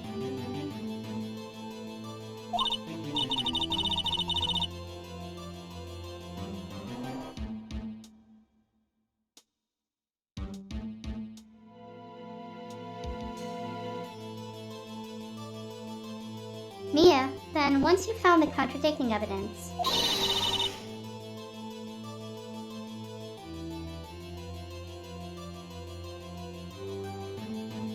present it and rub it in the witness's face.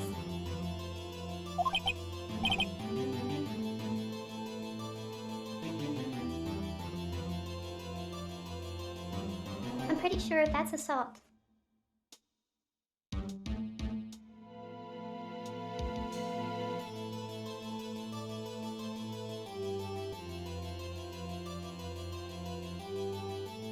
Phoenix, okay.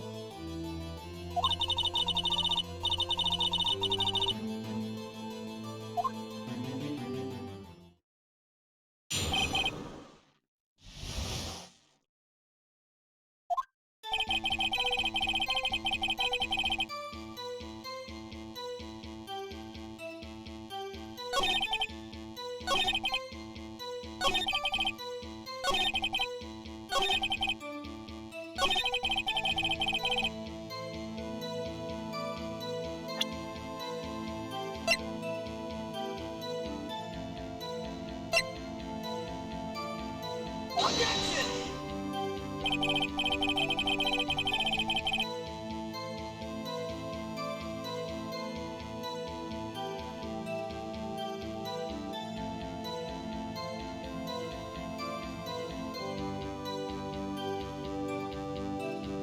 evidence clearly reveals the contradiction in that statement, Your Honor.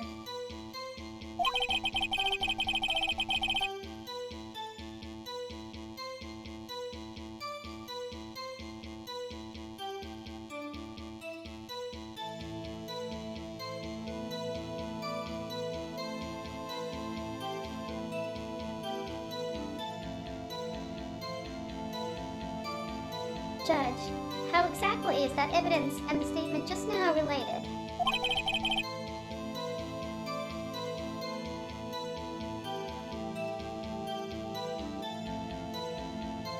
They aren't, are they?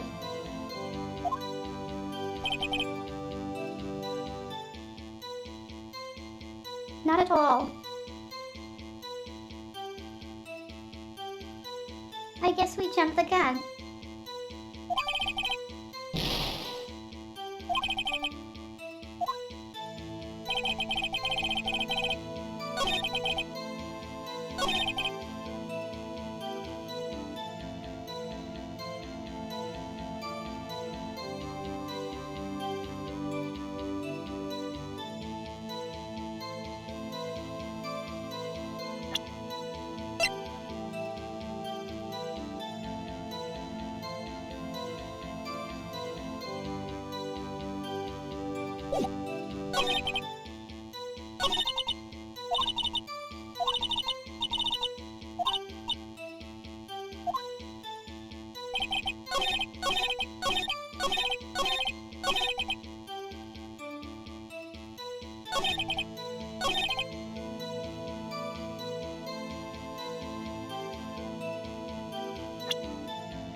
Phoenix, you found the body at 1 year, sure.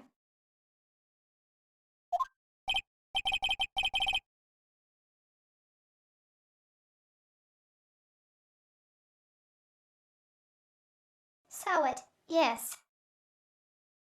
It was one for certain.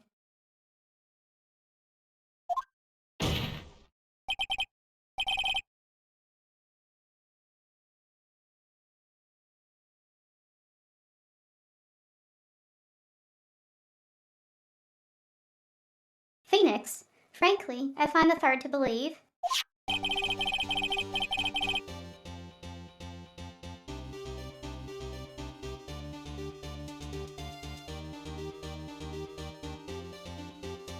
Your statement directly contradicts the autopsy report.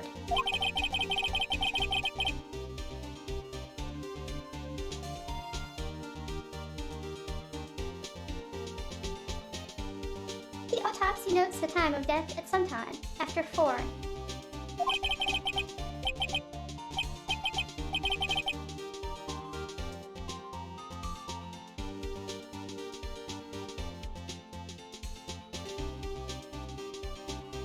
There was nobody to no body to find at 1.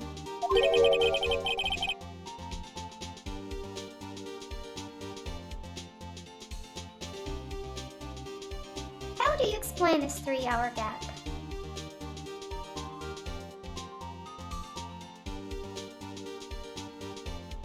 And that chime sounds like something from Scooby-Doo.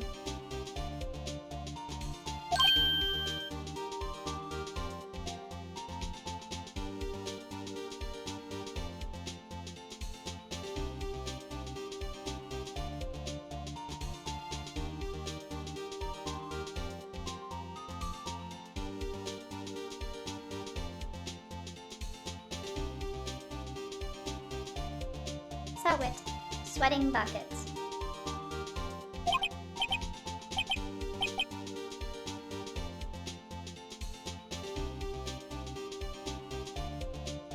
Oh, that? Oh, that.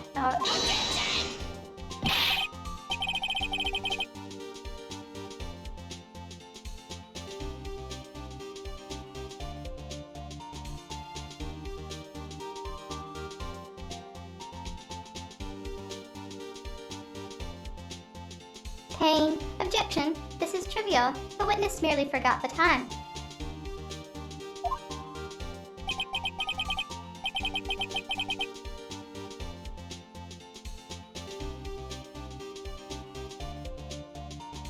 Judge. After his testimony, I find that hard to believe.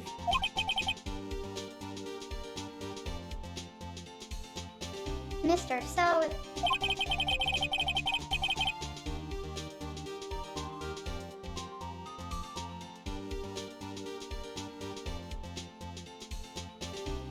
Why were you so certain that you found the body at 1?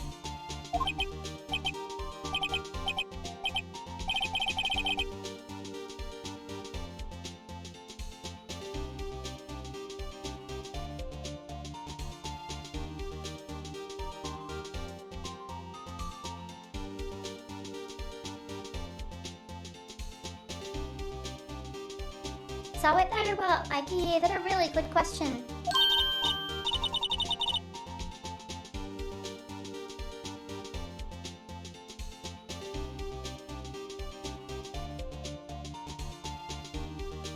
Mia, great job, Wright. Way to put him on the spot.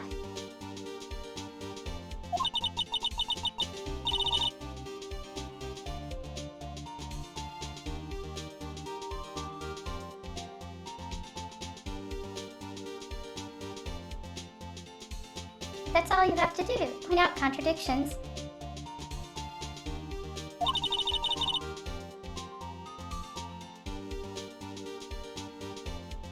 Lies always beget more lies.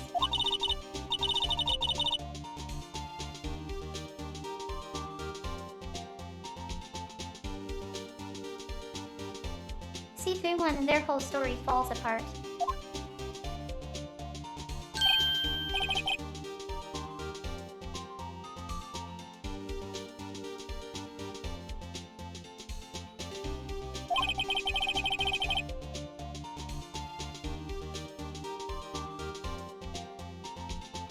So remember Nisoi.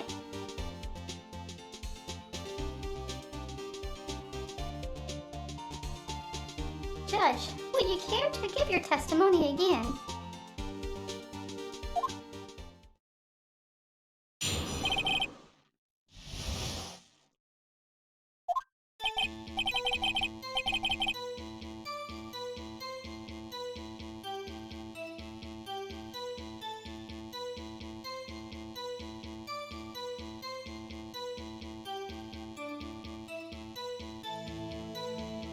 Saw it. You see, when I found it, nobody had heard the time.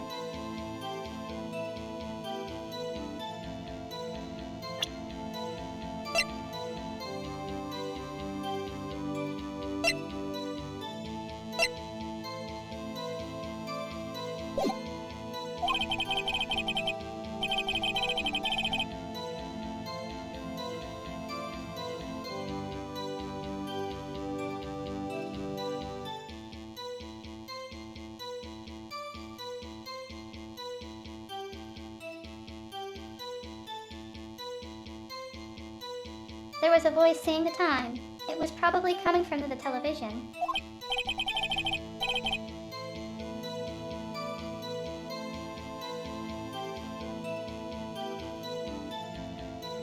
Oh, but it was 3 hours off, wasn't it?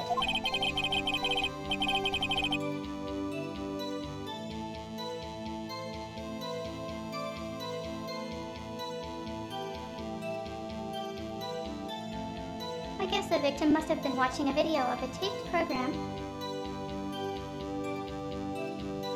Incidentally. In Japan. At least back then.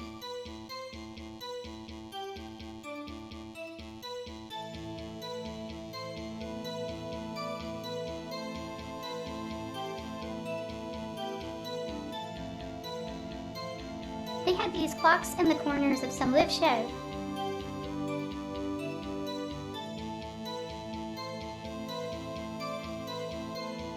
sure if they actually said anything.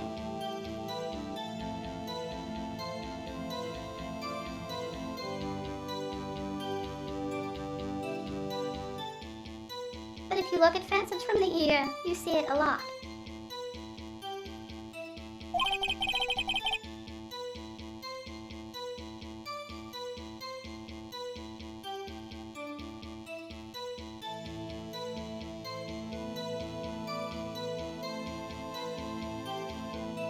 So why I thought it was 1 p.m.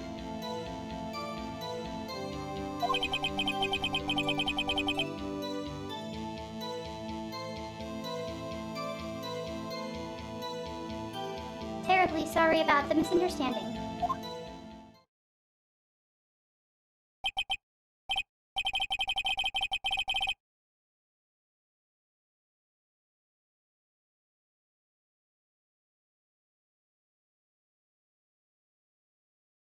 Judge, I see you heard a voice saying the time on a taped program. Alcy.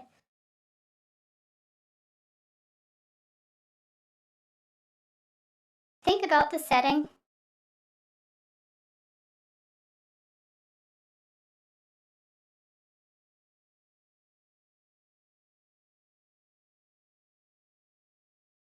PVR, DVR.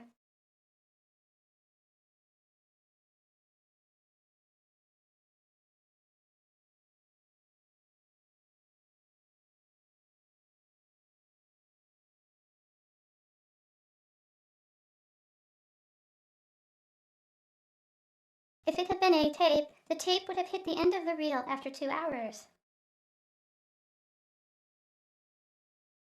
But if it was a DVD, it would have just stopped.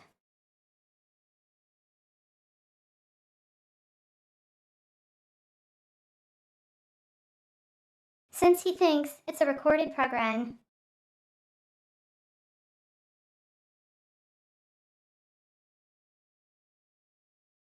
it would be like saying,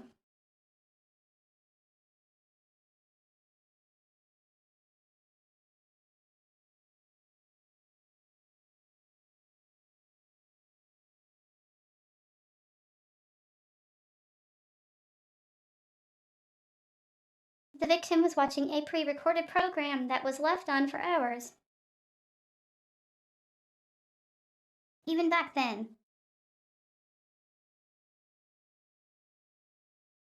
Most recordable media was 2 hours at most.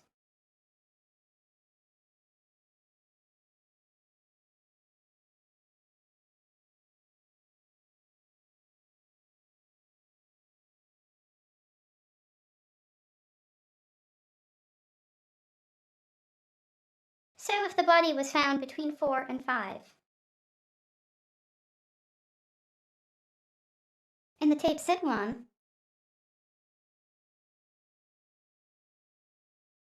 it would have ended at 3.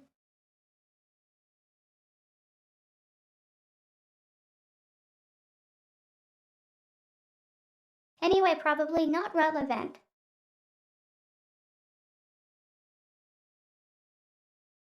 The blackout supersedes this.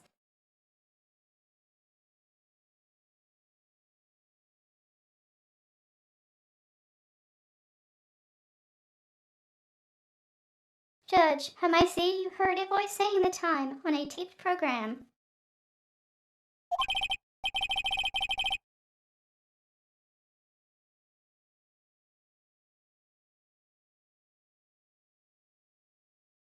Judge, Mr. Wright, you may cross-examine the witness.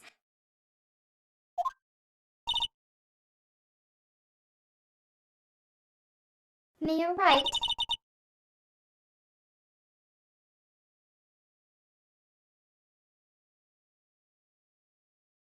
You know what to do.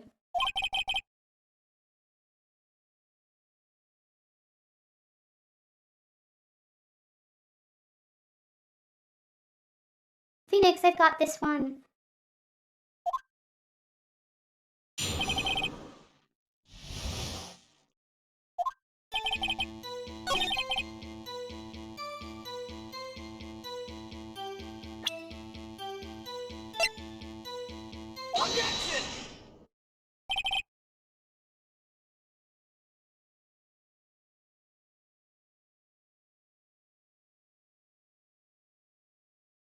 Phoenix, hold it right there.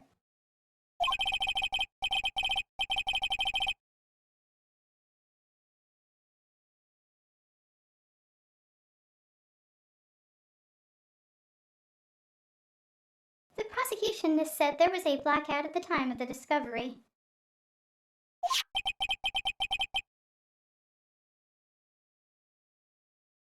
And this record proves it.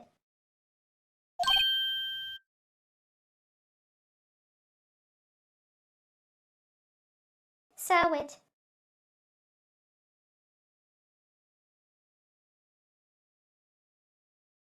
Sweating buckets again.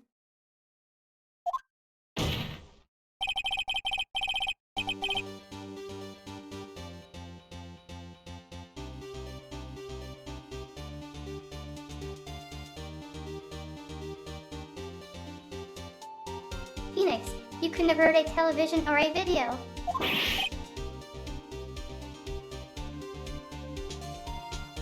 So it. Good.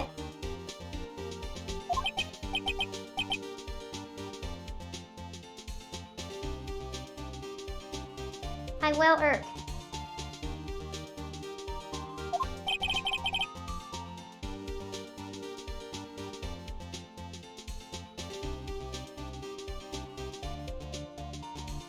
Judge, the defense has a point.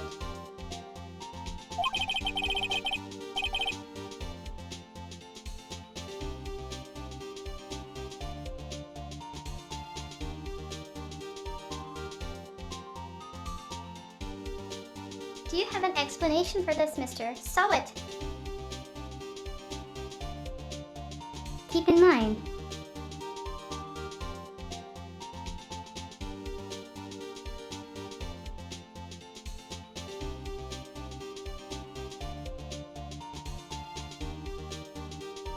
Sowit also painted himself into a corner.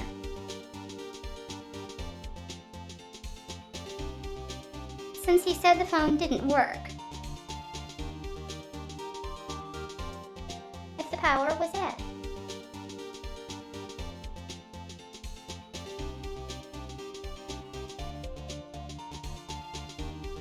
Both the TV and the phone would have been out.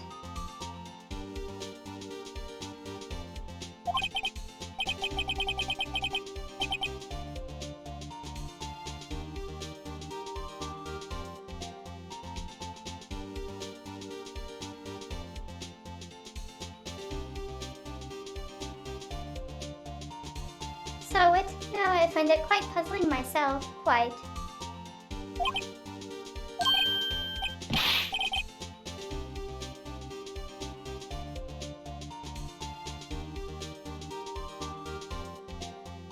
Step away, I remember now.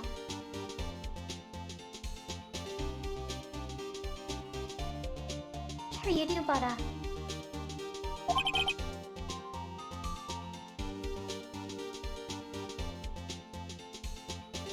Judge Mr. Sows.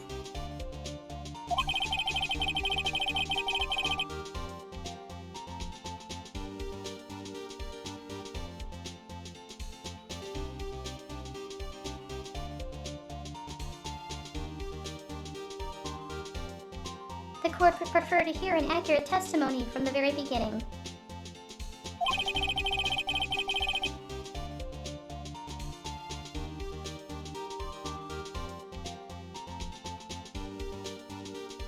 These constant corrections are harming your credibility.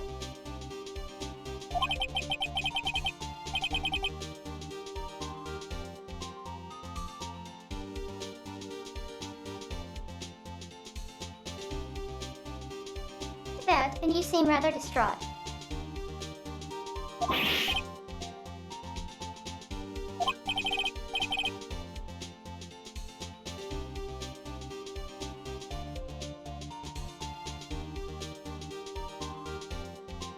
Sowit, my apologies, Your Honor.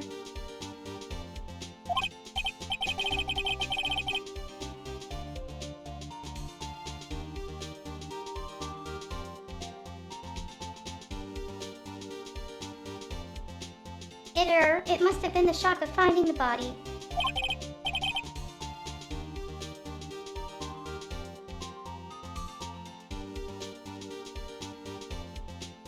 Judge. Very well, Mr. Sower.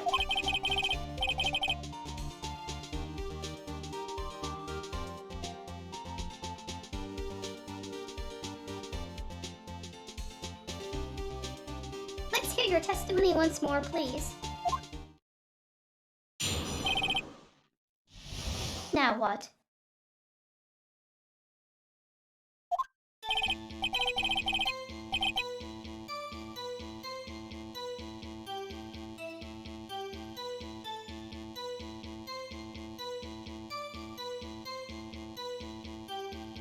Saw it? Actually, I didn't hear the time I saw it.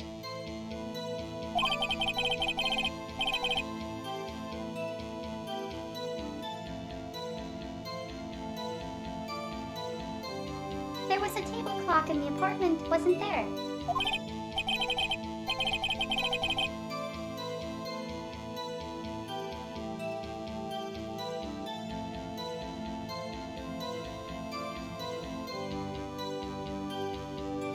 Yeah, the murder weapon. The killer used it to hit the victim.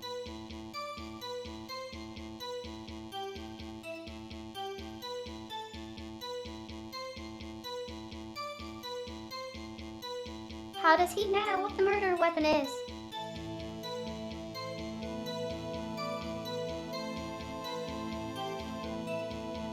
It was only said it was a statue.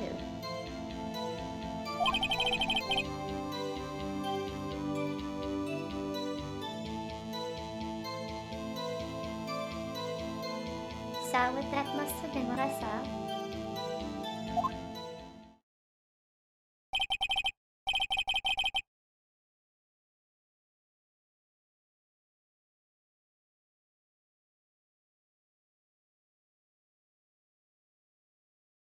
Judge, you saw a clock. I guess that would explain it.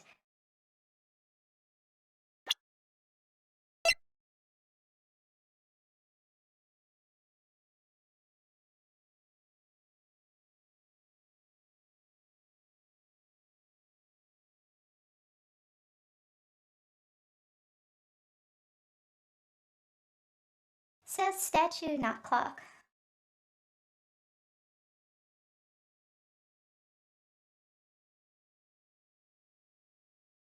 Although that face looks like it could have been one.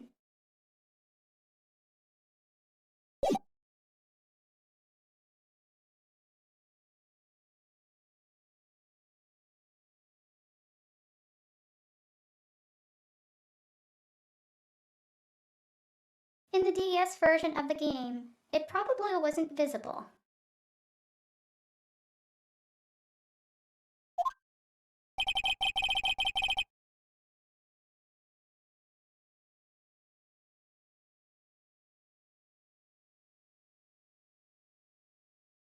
Judge, the defense may cross-examine the witness.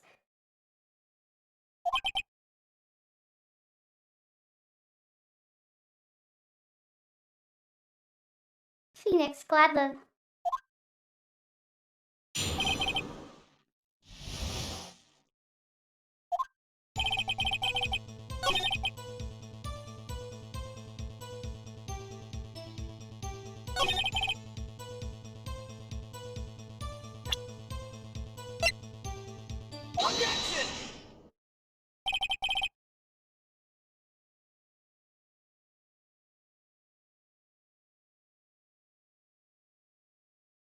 Phoenix, wait just a moment.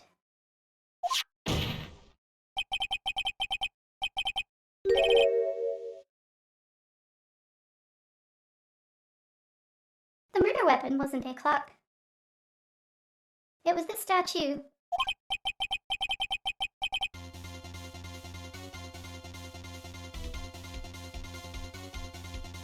Now how is this supposed to be a clock?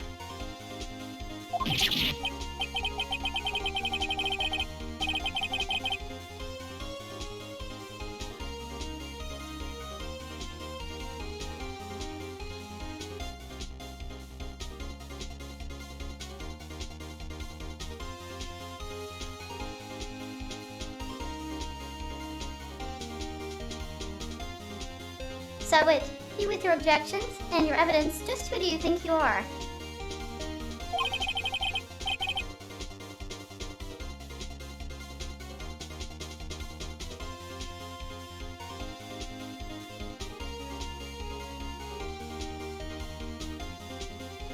Phoenix, just answer the question, Mr. Solid.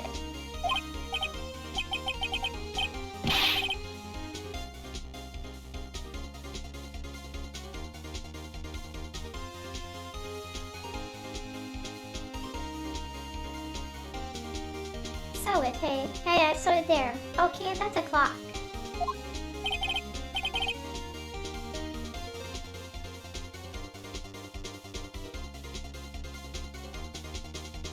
Pain, Your Honor, if I may.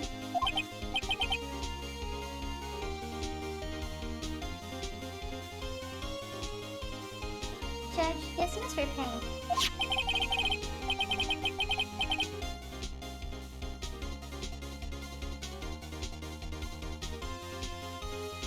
As the witness stated, this statue is indeed a clock.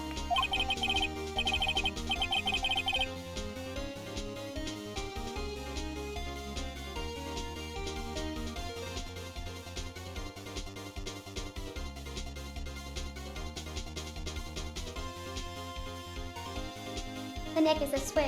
You just tilted, and it says the time out loud.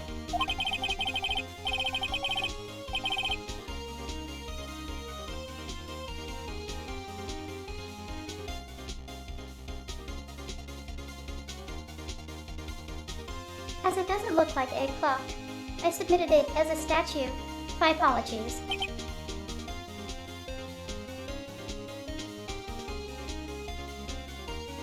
Judge, I see.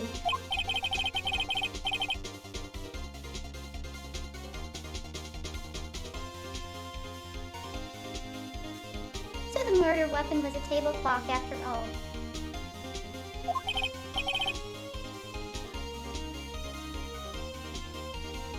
Well, Mr. Wright.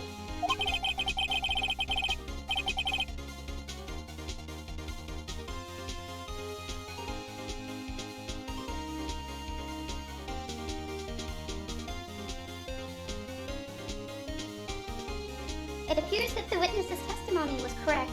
This is a clock.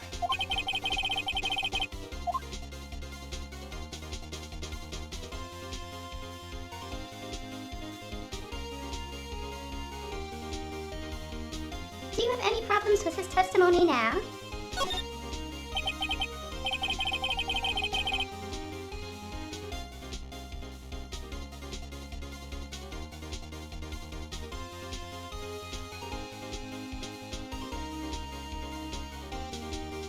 Your Honor, there's a gaping hole in the witness's testimony.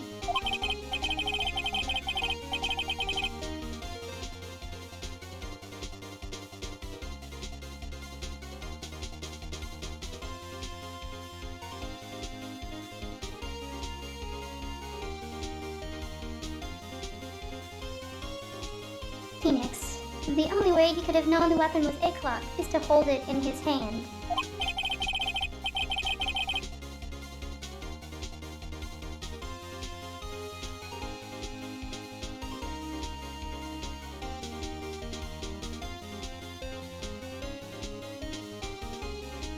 Phoenix, yet the witness testified that he never entered the apartment.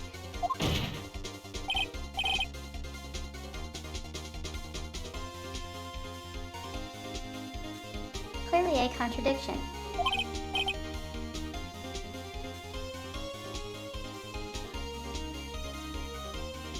Judge, indeed.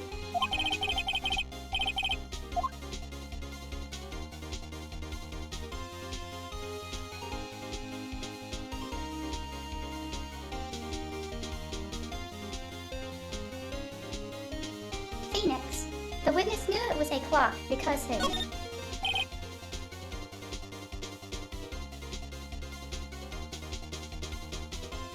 went into the apartment. Phoenix, you're lying.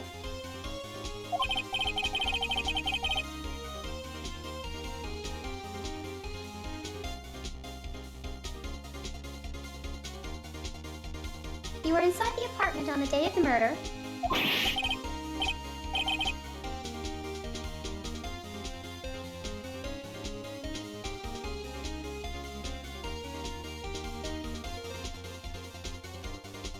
So oh yeah, prove I went in there.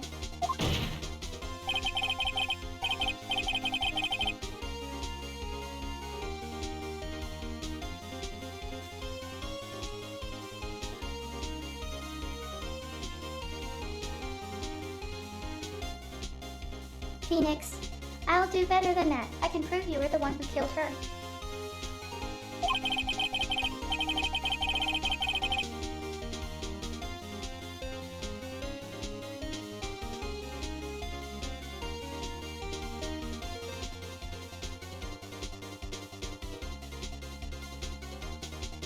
Phoenix, you struck her with the clock, and the shock of the blow triggered the clock's voice.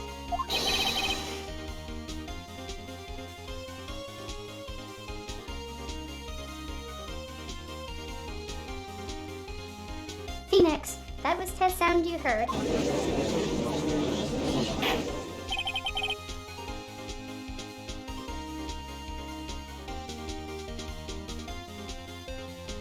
Judge, order in the court.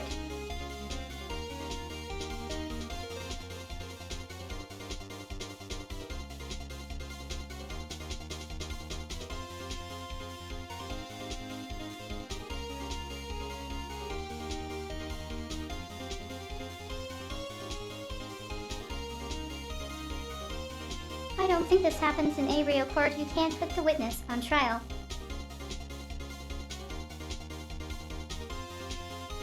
Then again,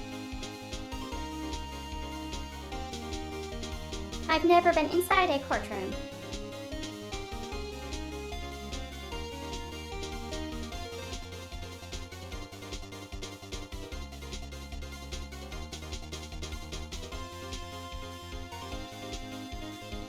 I missed out on the one time I was given a jury duty notice.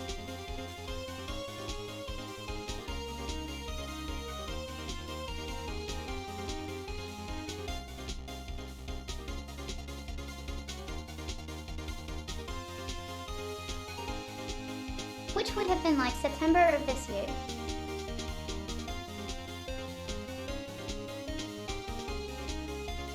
I will say,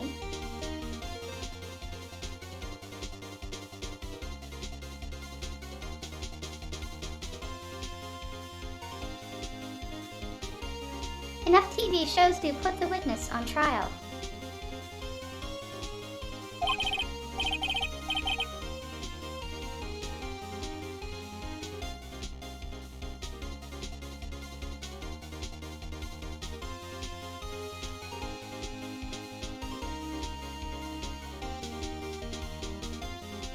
Judge, intriguing. Please continue, Mr. Wright.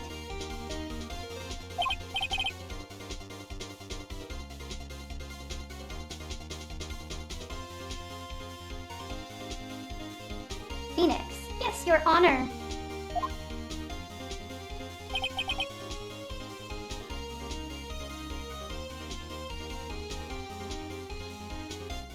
Murasawa.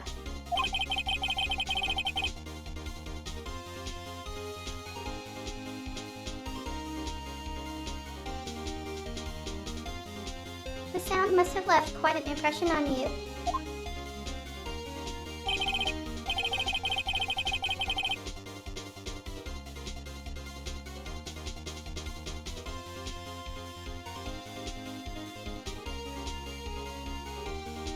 Understandable, since the murder weapon spoke just as you hit the victim.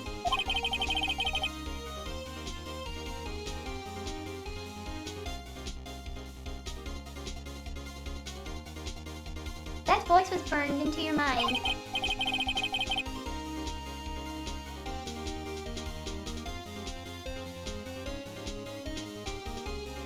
That's why you were so certain about the time.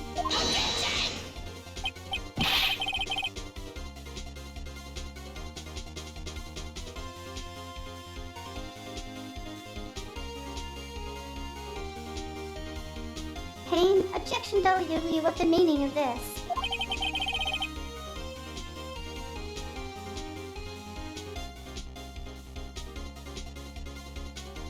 This is all baseless conjecture.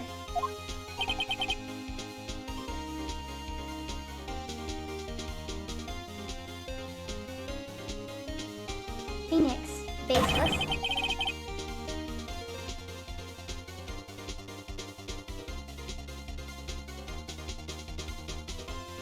Just look at the witness's face.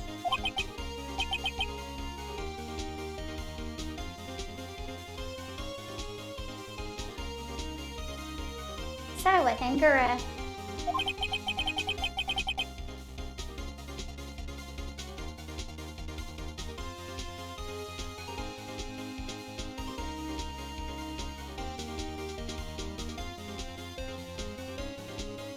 Judge, would the witness care to elaborate?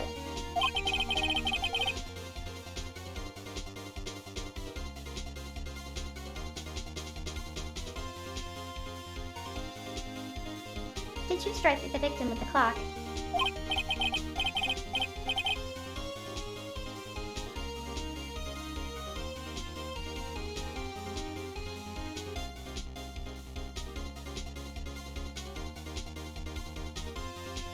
Saw with eye, that day I never.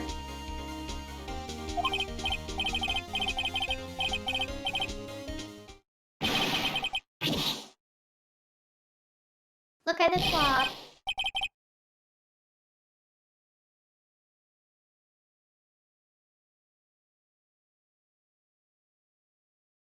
Should have said upsuit if I hate you.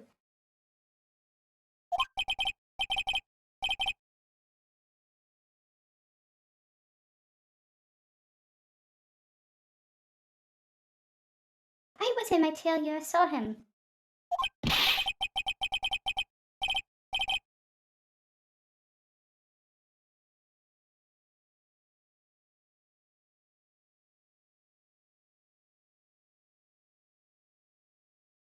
H, he killed her, and he should burn, give him death.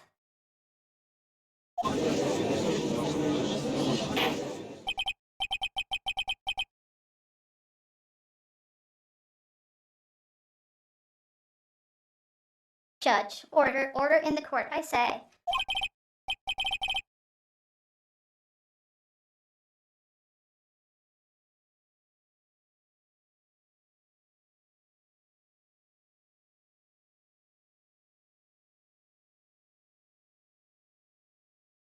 Payne, Your Honor, a moment, please.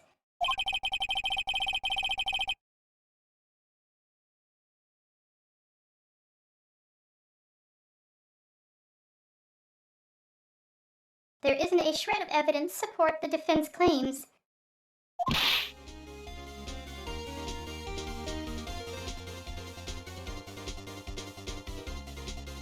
Judge, Mr. Wright.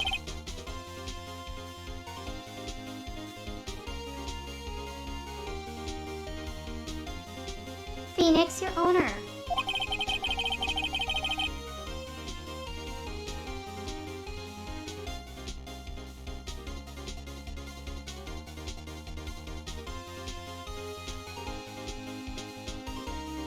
Judge, you claim the sound the witness heard came from the claw.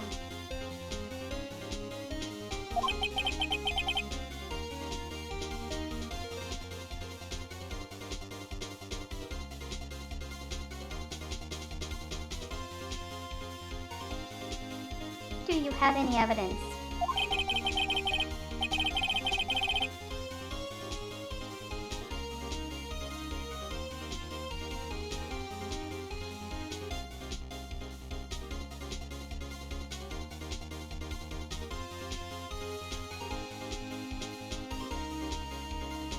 Phoenix, the whole case is riding on this. I'd better think it through carefully.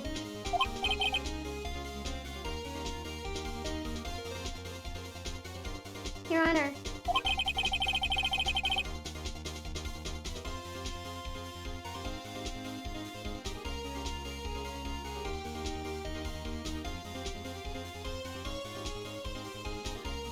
The sound Mr. Sowett heard was definitely this clock.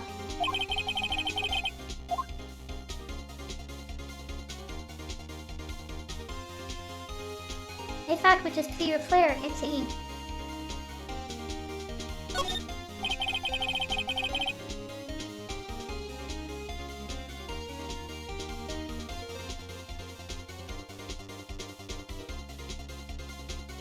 Let's sound the clock now here in the court.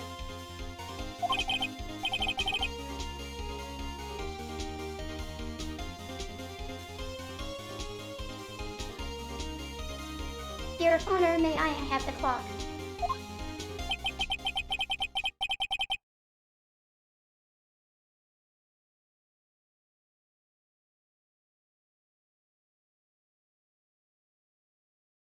Phoenix, I ask the court to listen very carefully.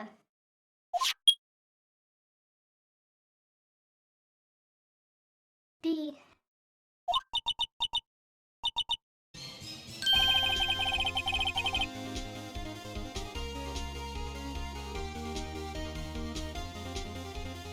I think it's 8:25.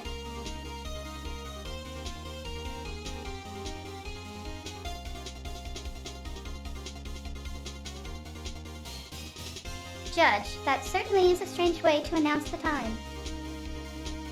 I've tried it.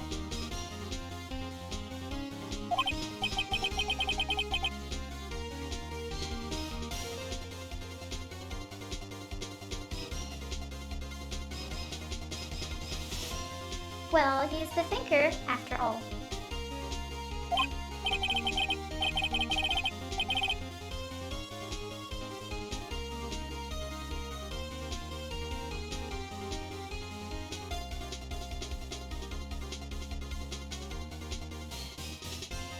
Judge, so we've heard the clock. What are your conclusions, Mr. Wright?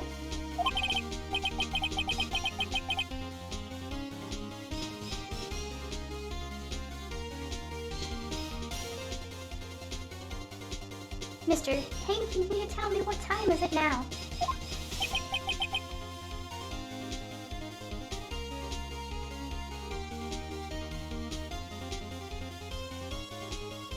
Payne, it's 11:25. Ah.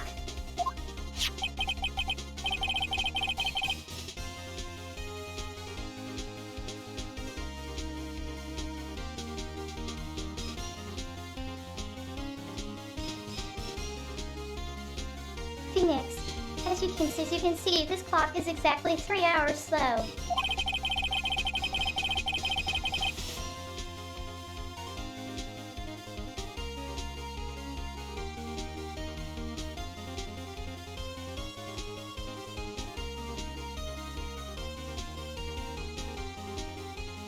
Precisely the discrepancy between what Mr. Sowett heard and the actual time of death.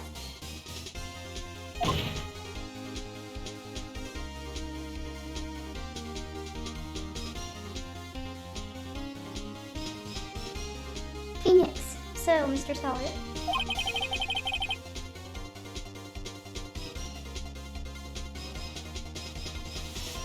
Try to talk your way out of this one.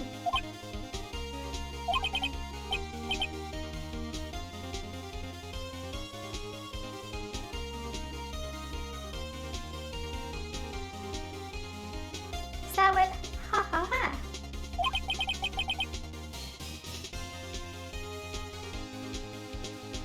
You forgot one thing.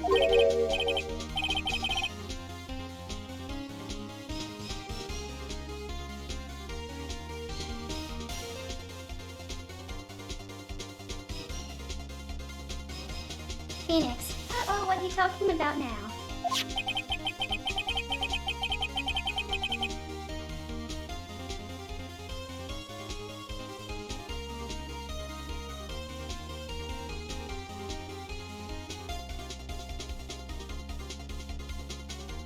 Sowett, well, it may seem like that clock is running 3 hours sleep.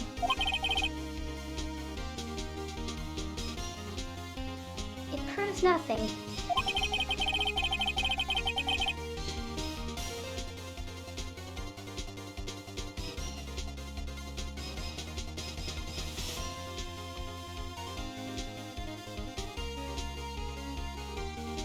How do you know it was running 3 hours slow the day of the murder?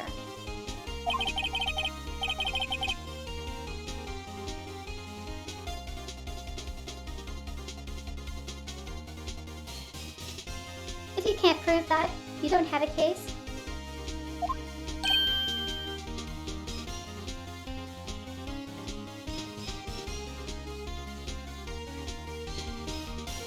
Phoenix.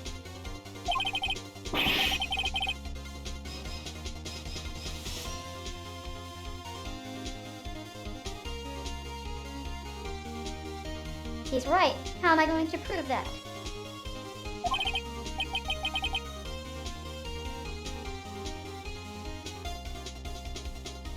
Damn it, I was so close.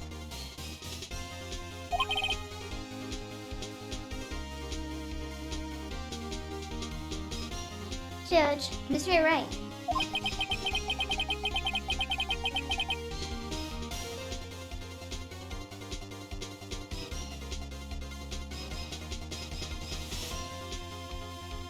It seems you lack the critical evidence to support your claim.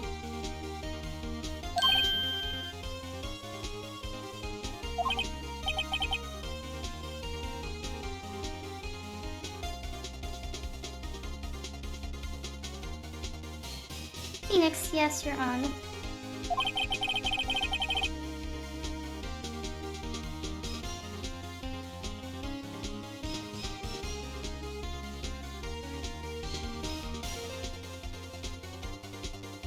Judge, this means I cannot let you indict the witness.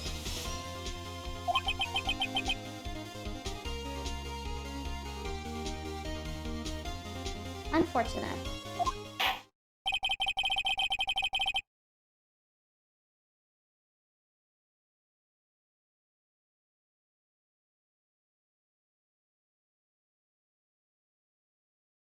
Judge, this ends the cross-examination of Mr. Frank Solid.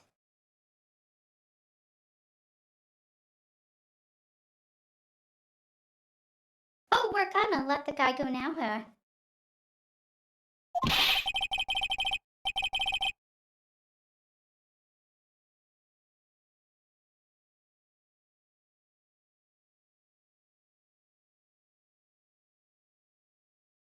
So it. I come all the way down here to testify, and look what happens.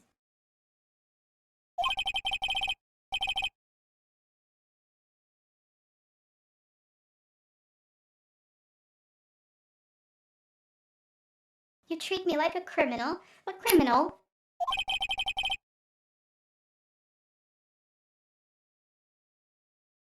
You lawyers are you slime.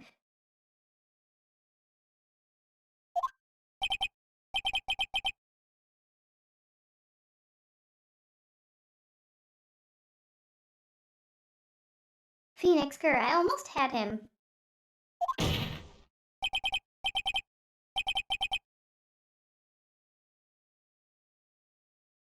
Sorry, Larry, I failed you.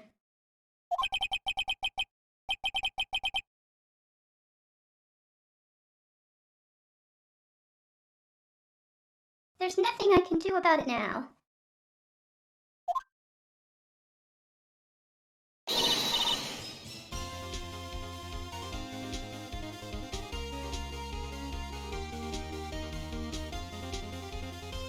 Mia, not so fast, Mr. Sawit.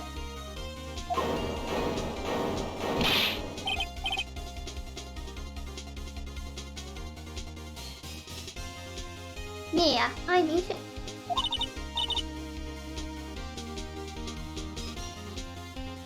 Listen up, Wright.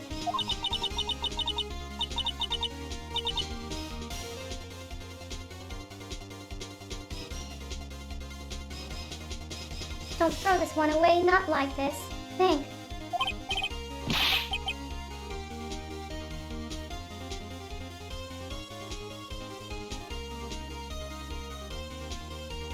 Phoenix, but Chief, it's over.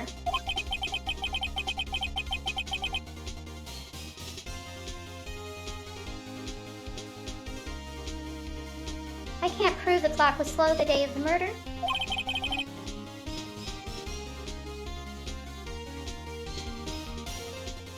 Nobody can prove that.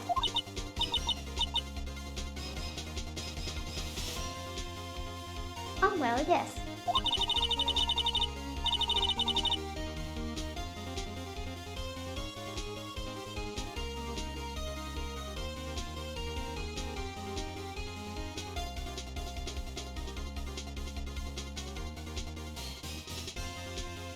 Mia, but that doesn't mean you can't still win. Try thinking outside of the box.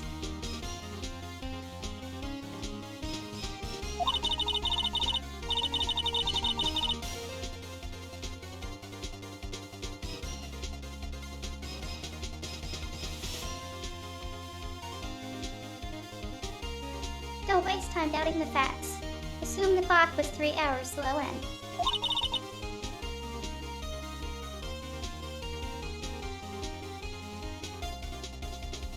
through it.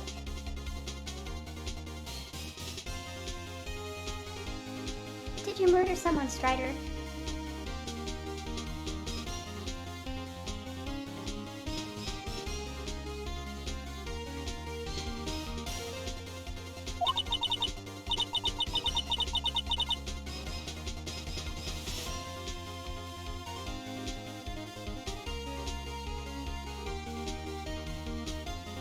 Mia, ask yourself, why was the clock 3 hours slow?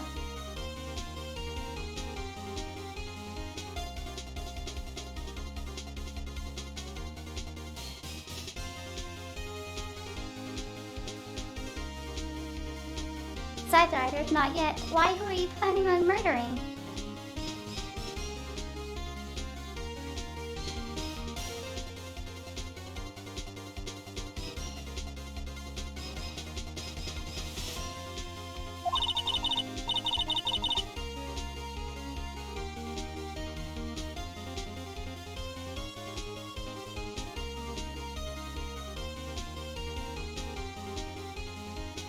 Mia, figure out the reason, and you'll have your proof.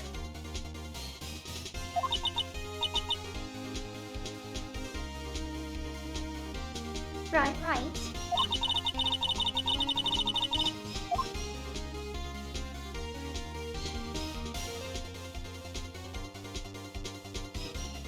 Can you think of a reason as to why the clock would be 3 hours slow?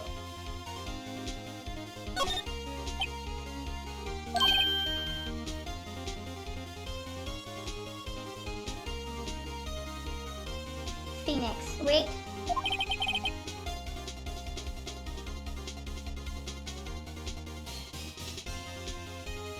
Maybe I can prove it.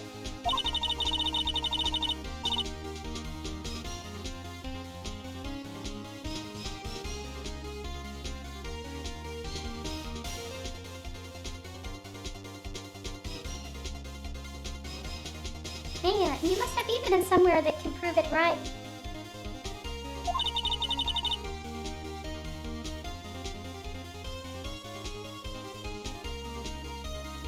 Mia, find it and let them have it.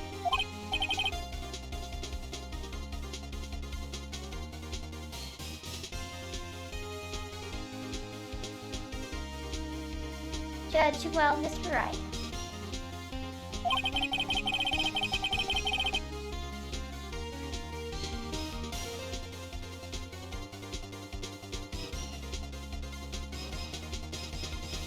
You say the clock was already running slow on the day of the murder.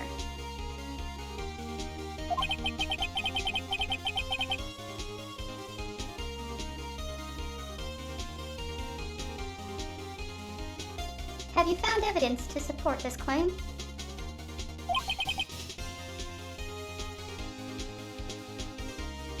Of course.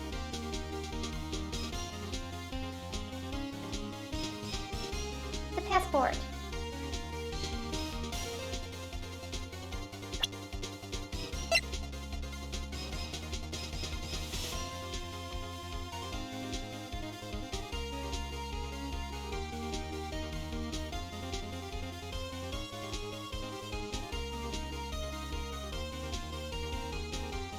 Why does she have an American passport?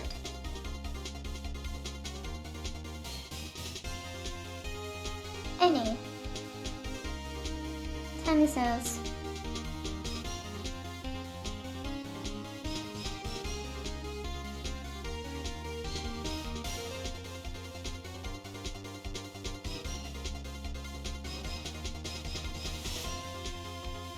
Let's see what time zone Japan and Paris in 2001.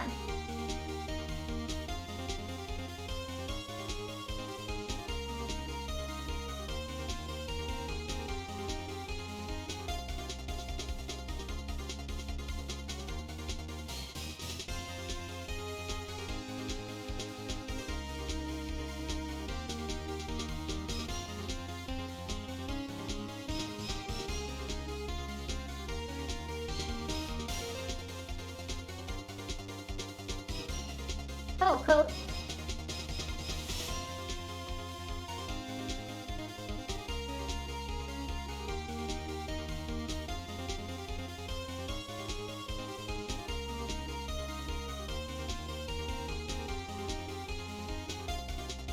Tokyo, Japan is 8 hours ahead of Paris.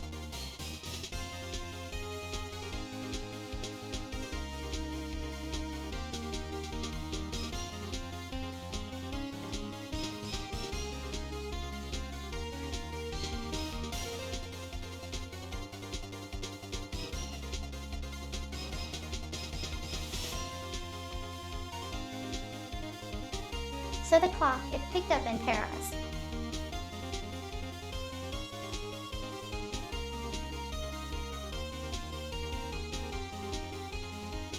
Should be 8 hours behind.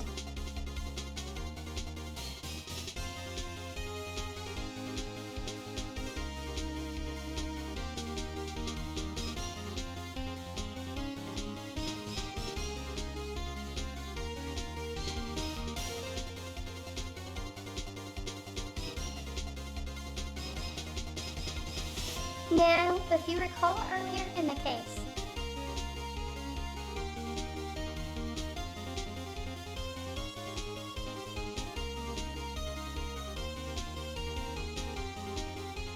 Mr. Payne said what time it was.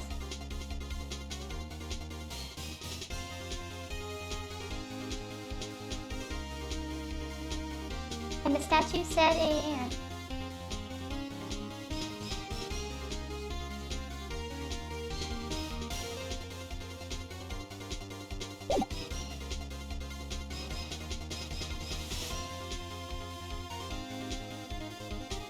Phoenix, of course.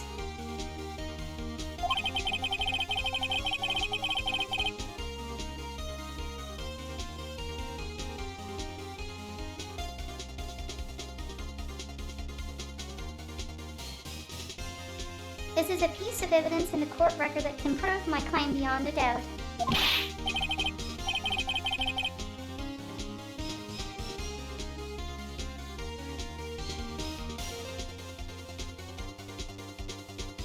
So what pop, tough words. Let's see, pull this one off.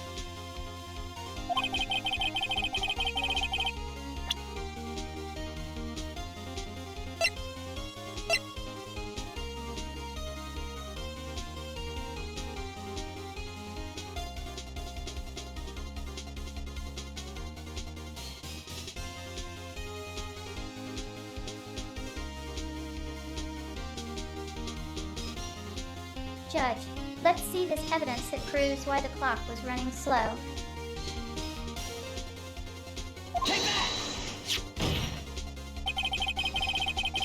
Take that.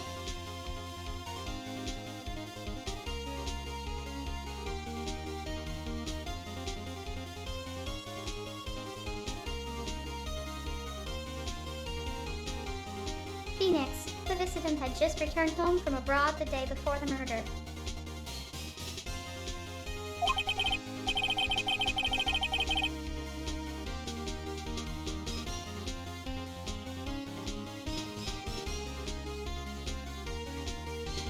As we all know, the time difference between here and Paris is 9 hours. I knew it.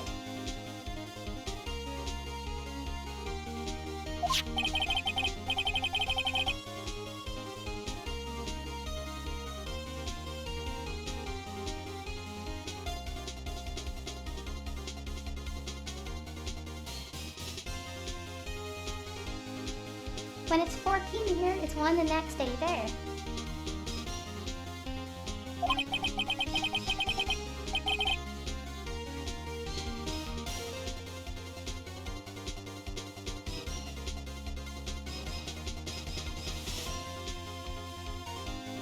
Phoenix, the clock wasn't 3 hours slow, it was 9 hours fast.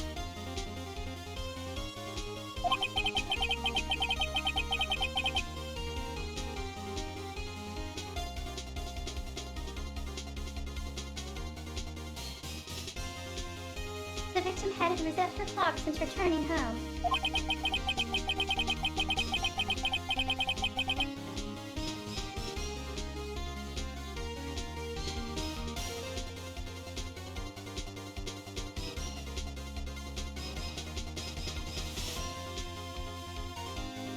That's why the time you heard when you struck her dead in her apartment was wrong.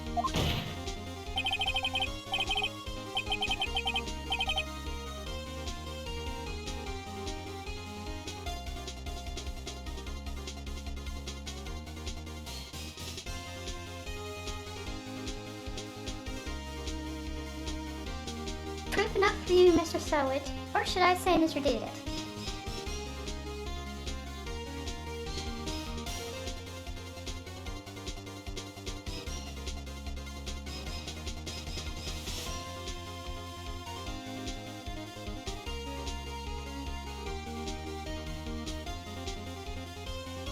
I just now realized the pun of Sowit is solid.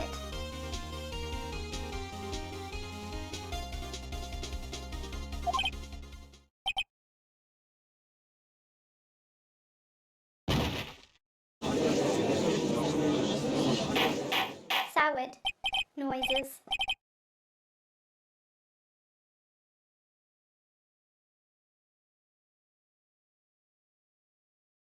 Judge, order. Order, I say.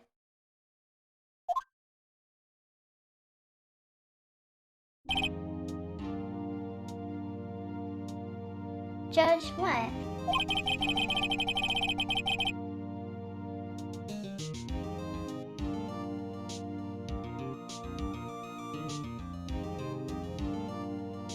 This case has certainly turned out differently than we all expected.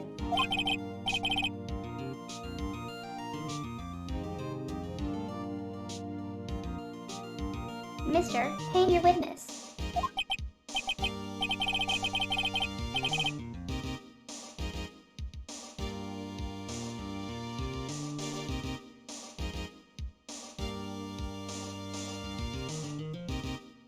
Payne, here he was arrested and has been taken away, Your Honor.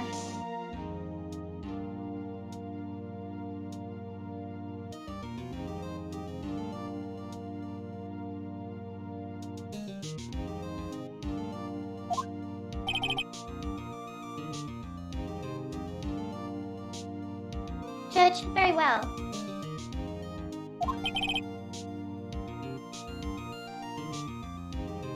Miss Wright.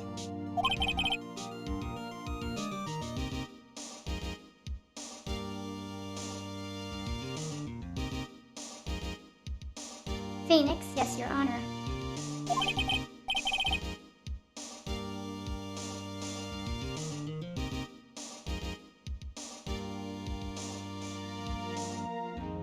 Judge, I have to say, I'm impressed.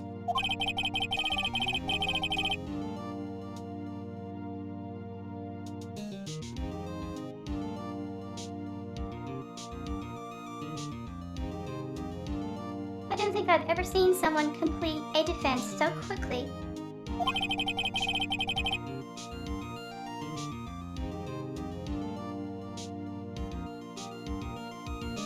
And find the true culprit at the same time.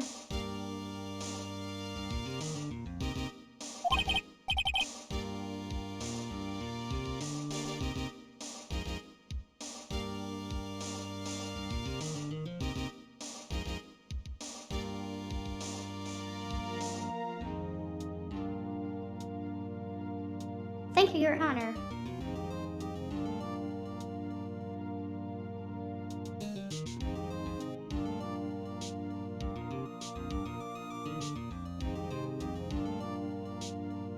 Strider, no killing co-workers, my dude.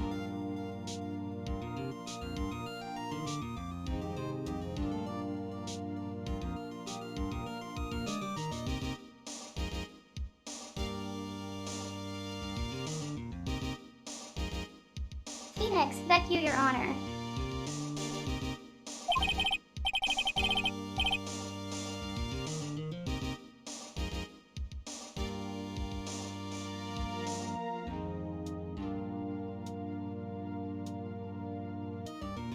Judge, at this point, this is only a formality, but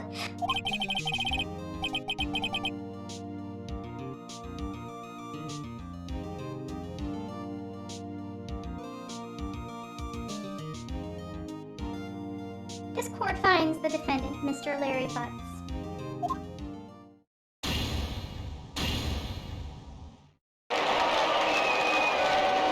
Not guilty.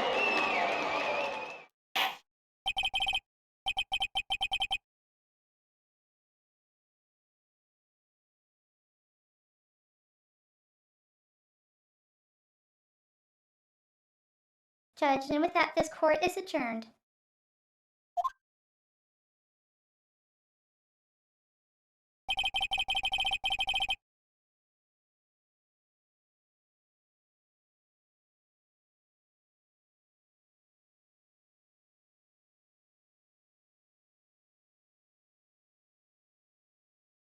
Phoenix, it turns out that Frank saw it was a common burglar.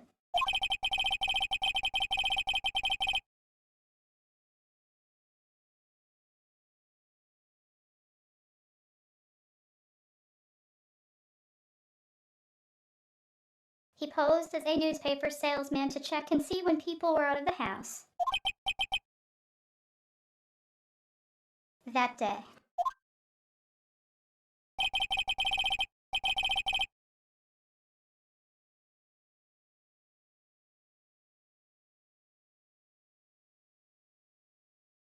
When Larry went to her apartment, the victim wasn't home.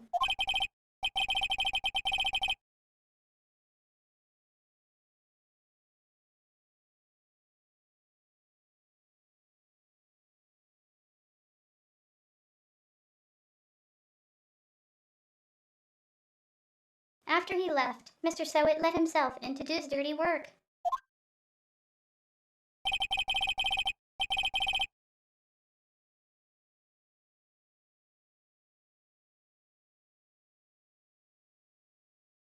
While he was searching her place, the victim returned.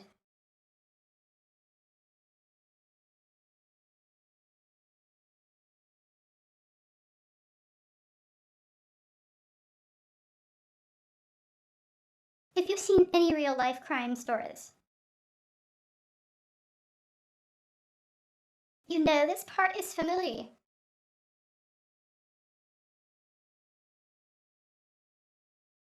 The homeowner comes home, sees the burglar,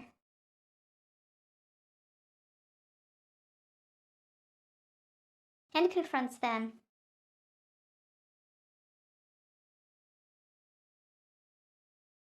And usually ends up dead.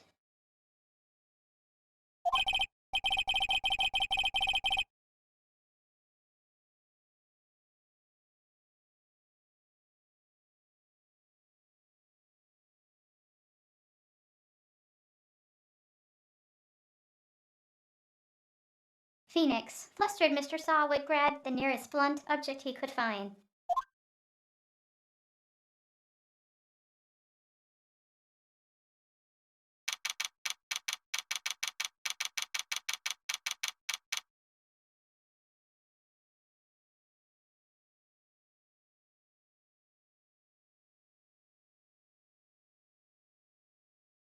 August 3rd, 2:32 p.m. District Court. Defendant Lobby No. 2.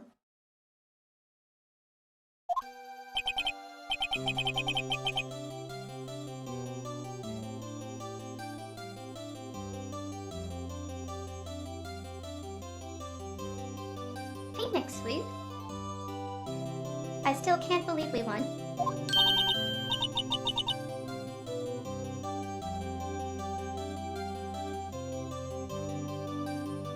Mia, Wright, good job in there.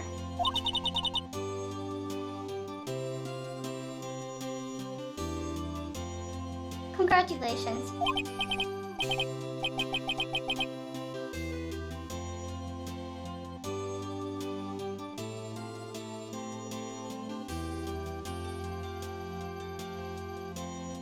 Phoenix, TH thanks. Chief, I owe it all to you.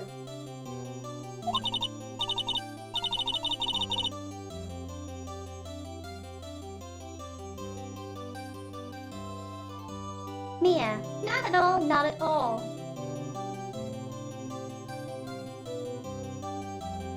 You fought your own battles in there.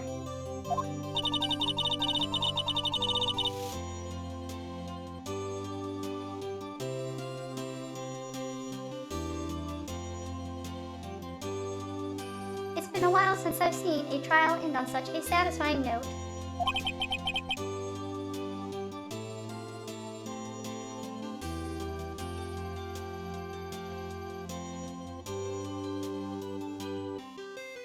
We've never seen the chief looking this happy.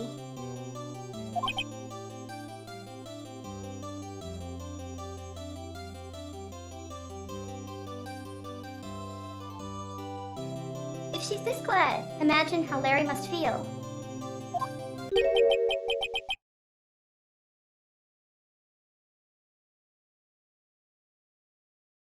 but my life is over.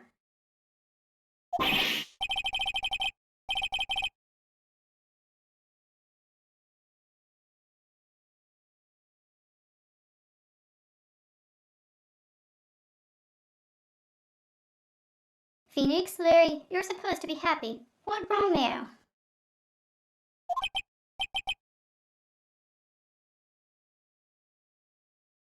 Butts. Oh, Nick.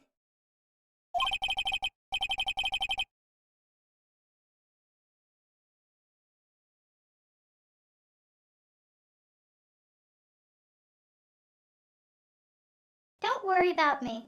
I'll be dead and gone soon. Oh, gee.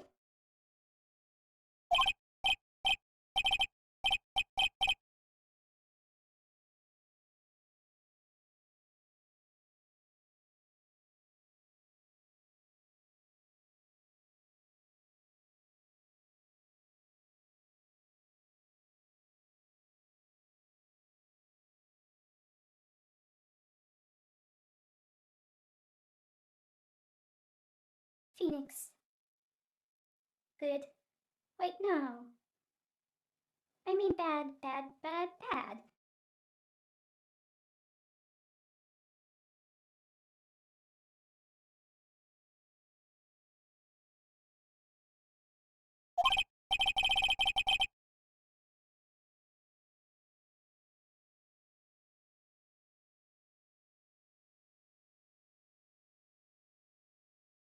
Phoenix, Blair, you're innocent. The case is closed.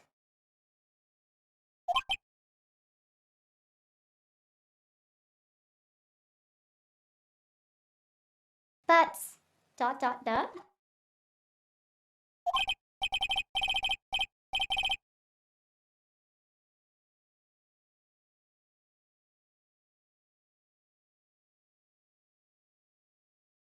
But my Cindy Winnie gone, man. Gone forever.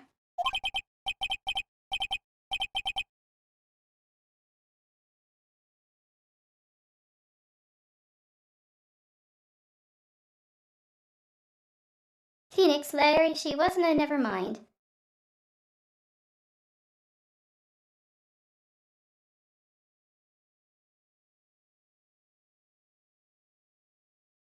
Remember, she was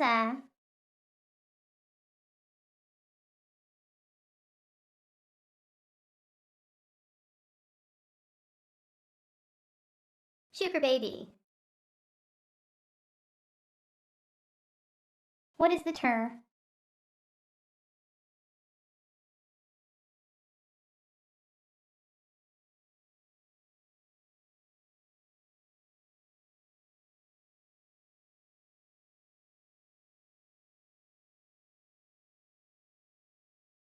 Sugar baby is the term.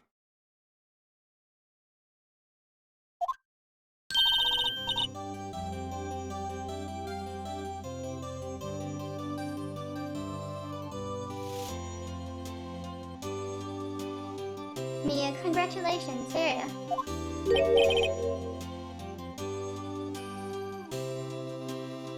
But Harry.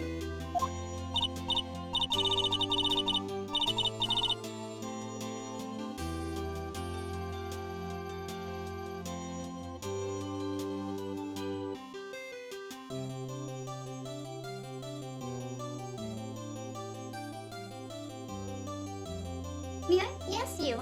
I can practically see the headlines now. Harry Butt's innocent. Oh, God.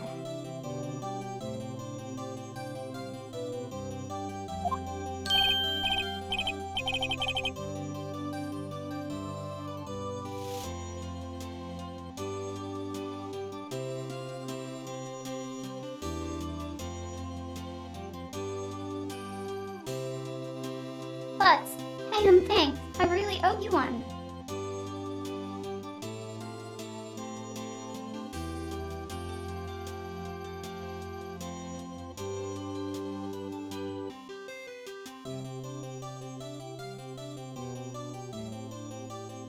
They got into the jokes off this guy's name.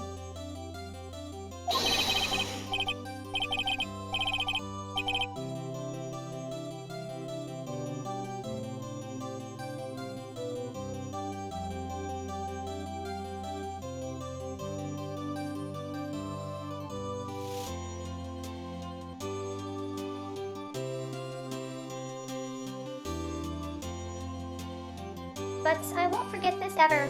Let's celebrate dinner. Movie my treat. Act no dating the lawyers.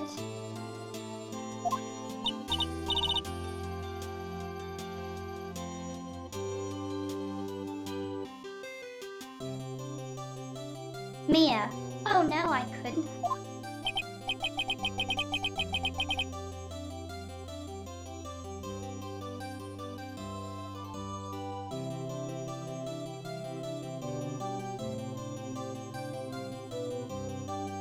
Phoenix, I was the one who got you off the hook.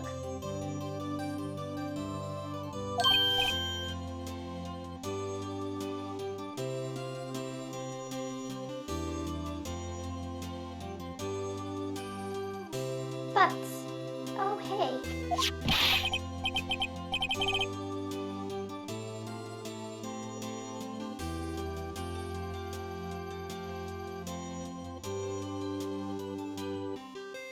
Here, take this. It's a present.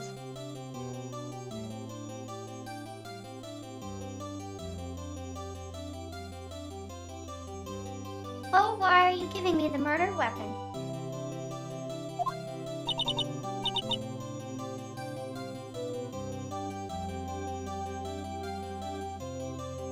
Mia, a present for me.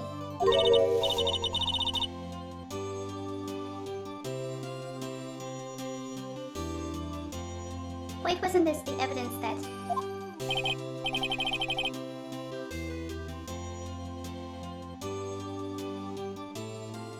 Actually, I made this clock for her.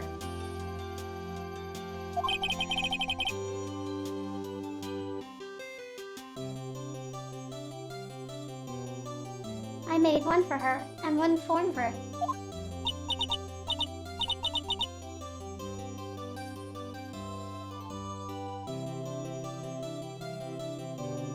Really? You made this?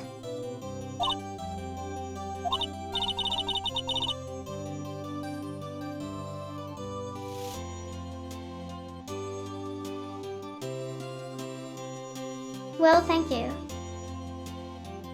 I'll keep it as a memento.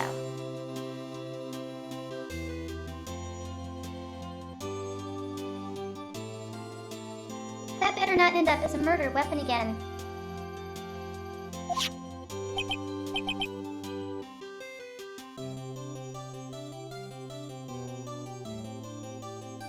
But, you, Nick.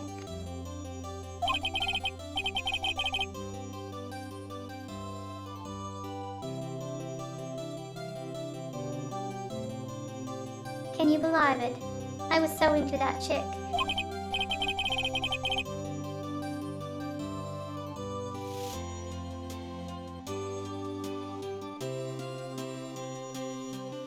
And she was just playing me for a fool.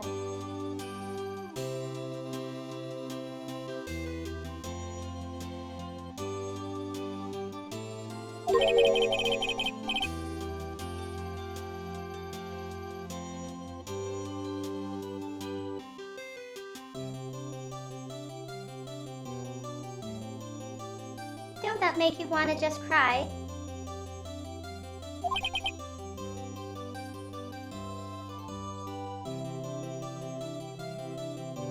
Phoenix Larry!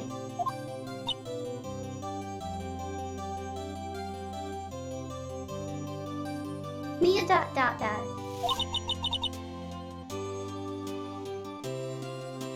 Are you so sure?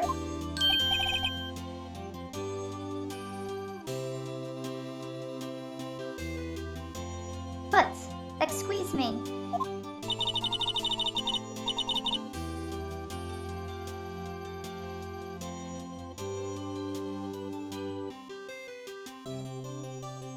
Mia, I think she thought quite a lot of you in her own way.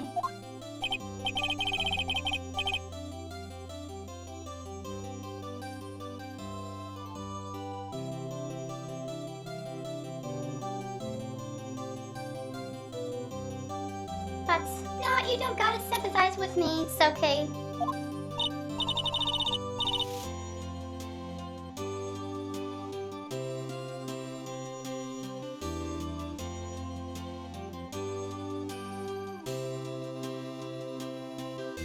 Mia, oh, I'm not just sympathizing, really.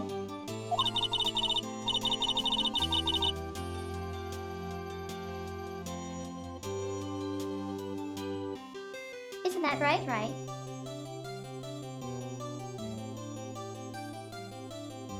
Don't you have something to show your friend?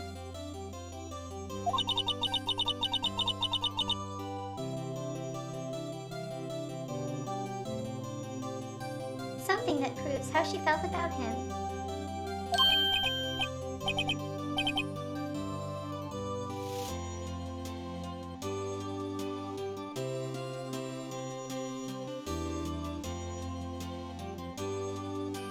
Phoenix said hello. Oh yeah, right?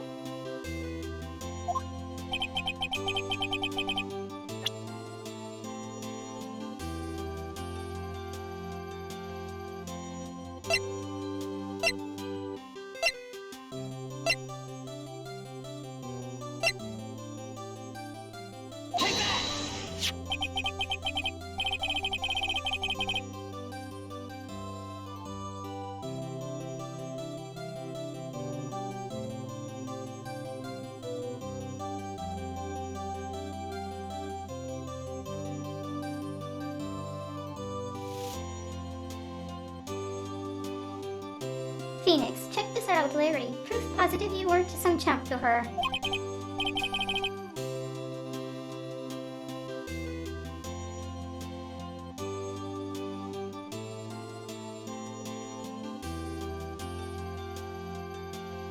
But, what about that clock?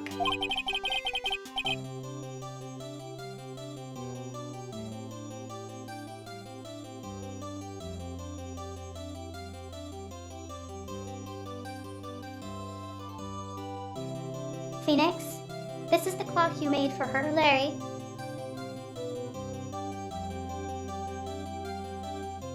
She took it to Paris and back.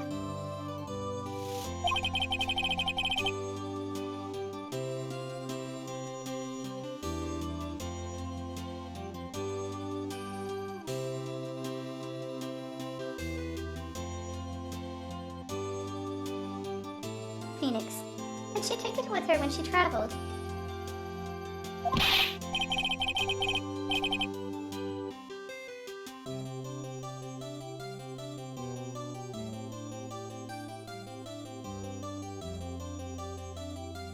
But, whatever.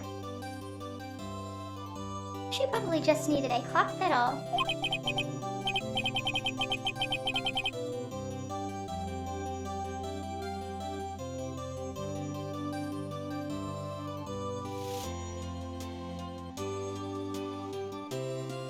You think so? It's a pretty heavy clock to take traveling. Yeah, think of the luggage weight cost.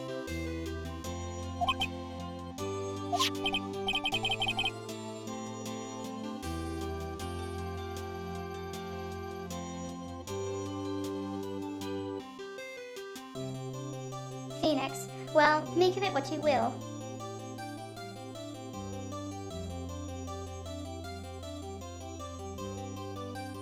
Wait, why does Phoenix have a murder weapon?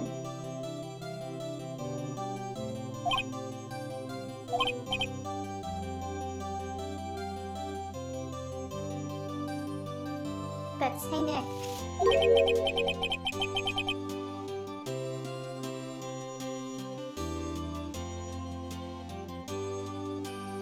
I'm glad I asked you to be my lawyer.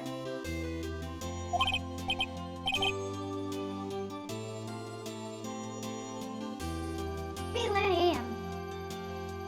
Thanks.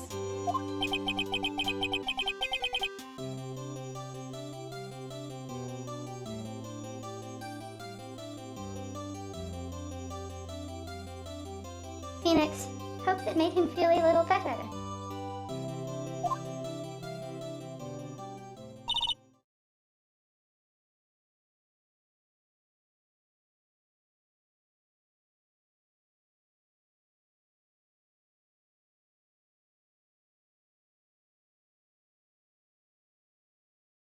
Mia, right?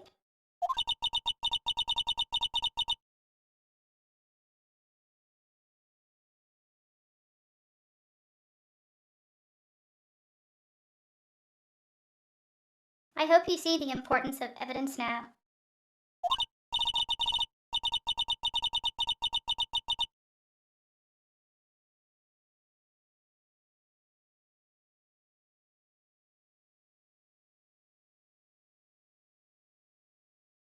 Also, hopefully you realize things change depending on how you look at them. People to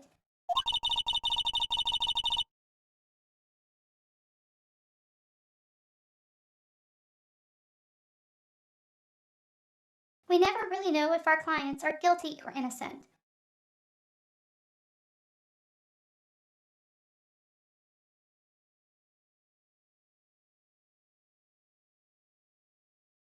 That reminds me of watching How to Get Away with Murder.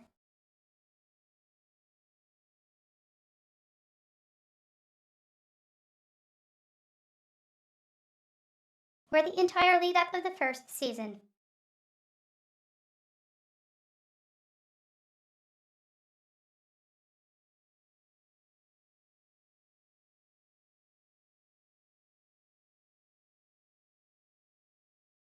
Was intercut with fast forwards?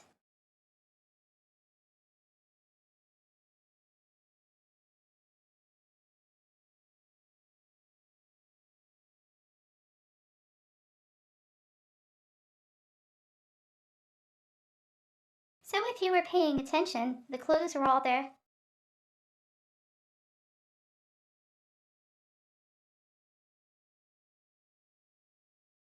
But right at the season finale,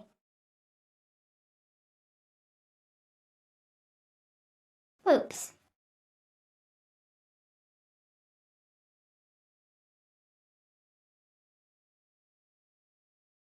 That wasn't what I was expecting.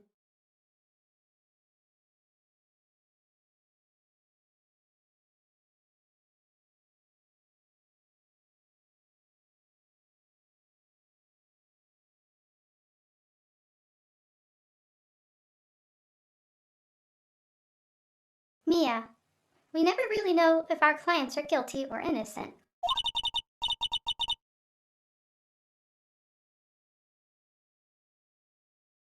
All we can do is believe in them.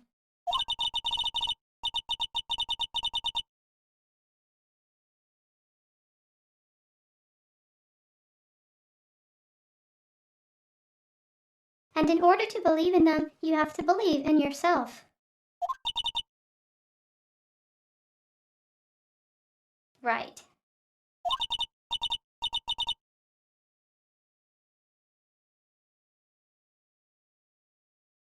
Listen. Learn. Grow strong.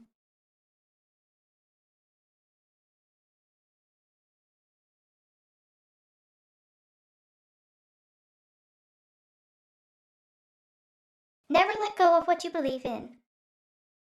Never.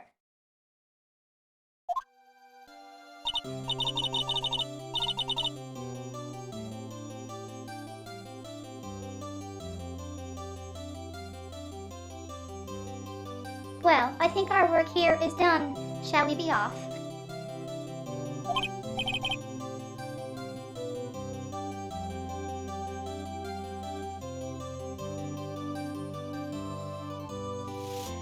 Phoenix, yeah, I guess so.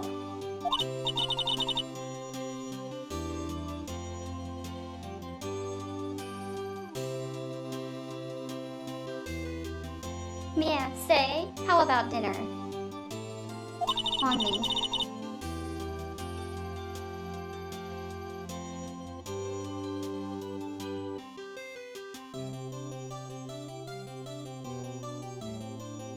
We'll drink a toast to innocent butts.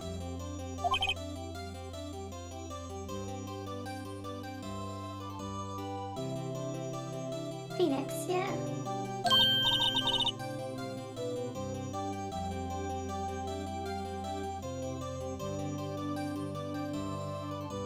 Mia, oh, speaking of Hera.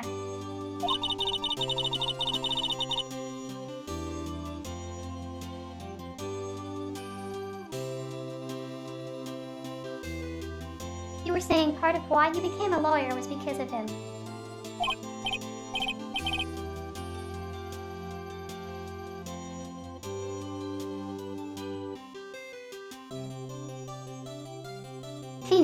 Part of you. Part at least.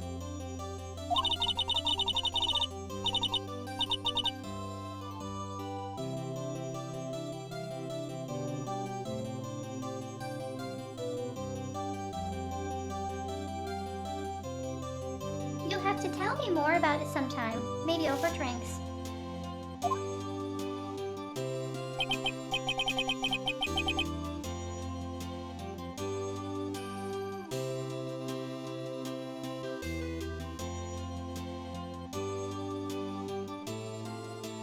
Phoenix. And so my first trial came to a close.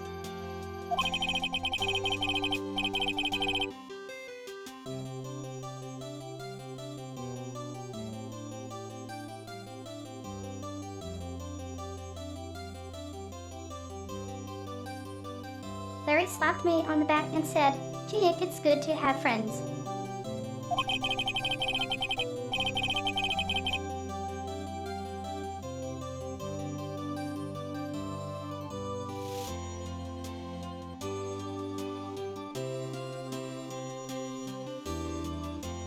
But I'm pretty sure he's not going to pay us, unless you count the clock he gave me.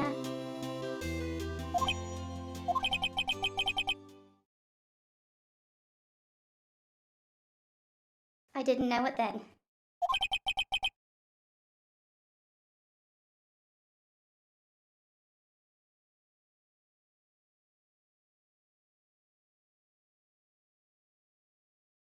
But that clock was soon going to be at the center of another incident.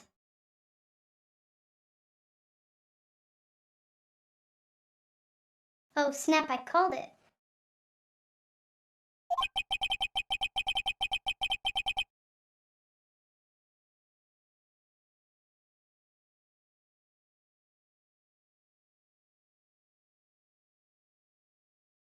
And my promise to tell the chief about me and Larry.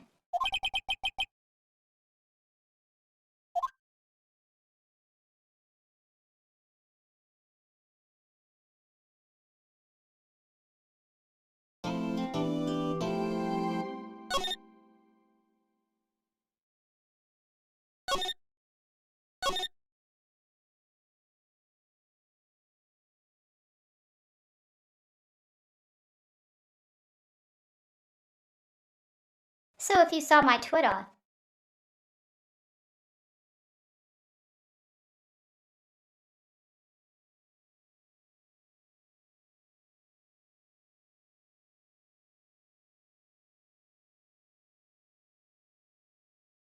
I did previously play the first chapter back in March.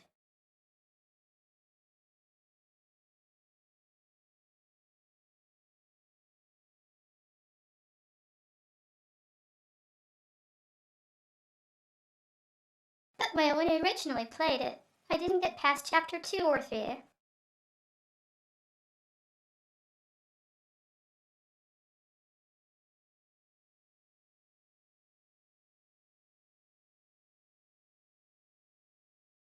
So I vaguely remembered about the clock.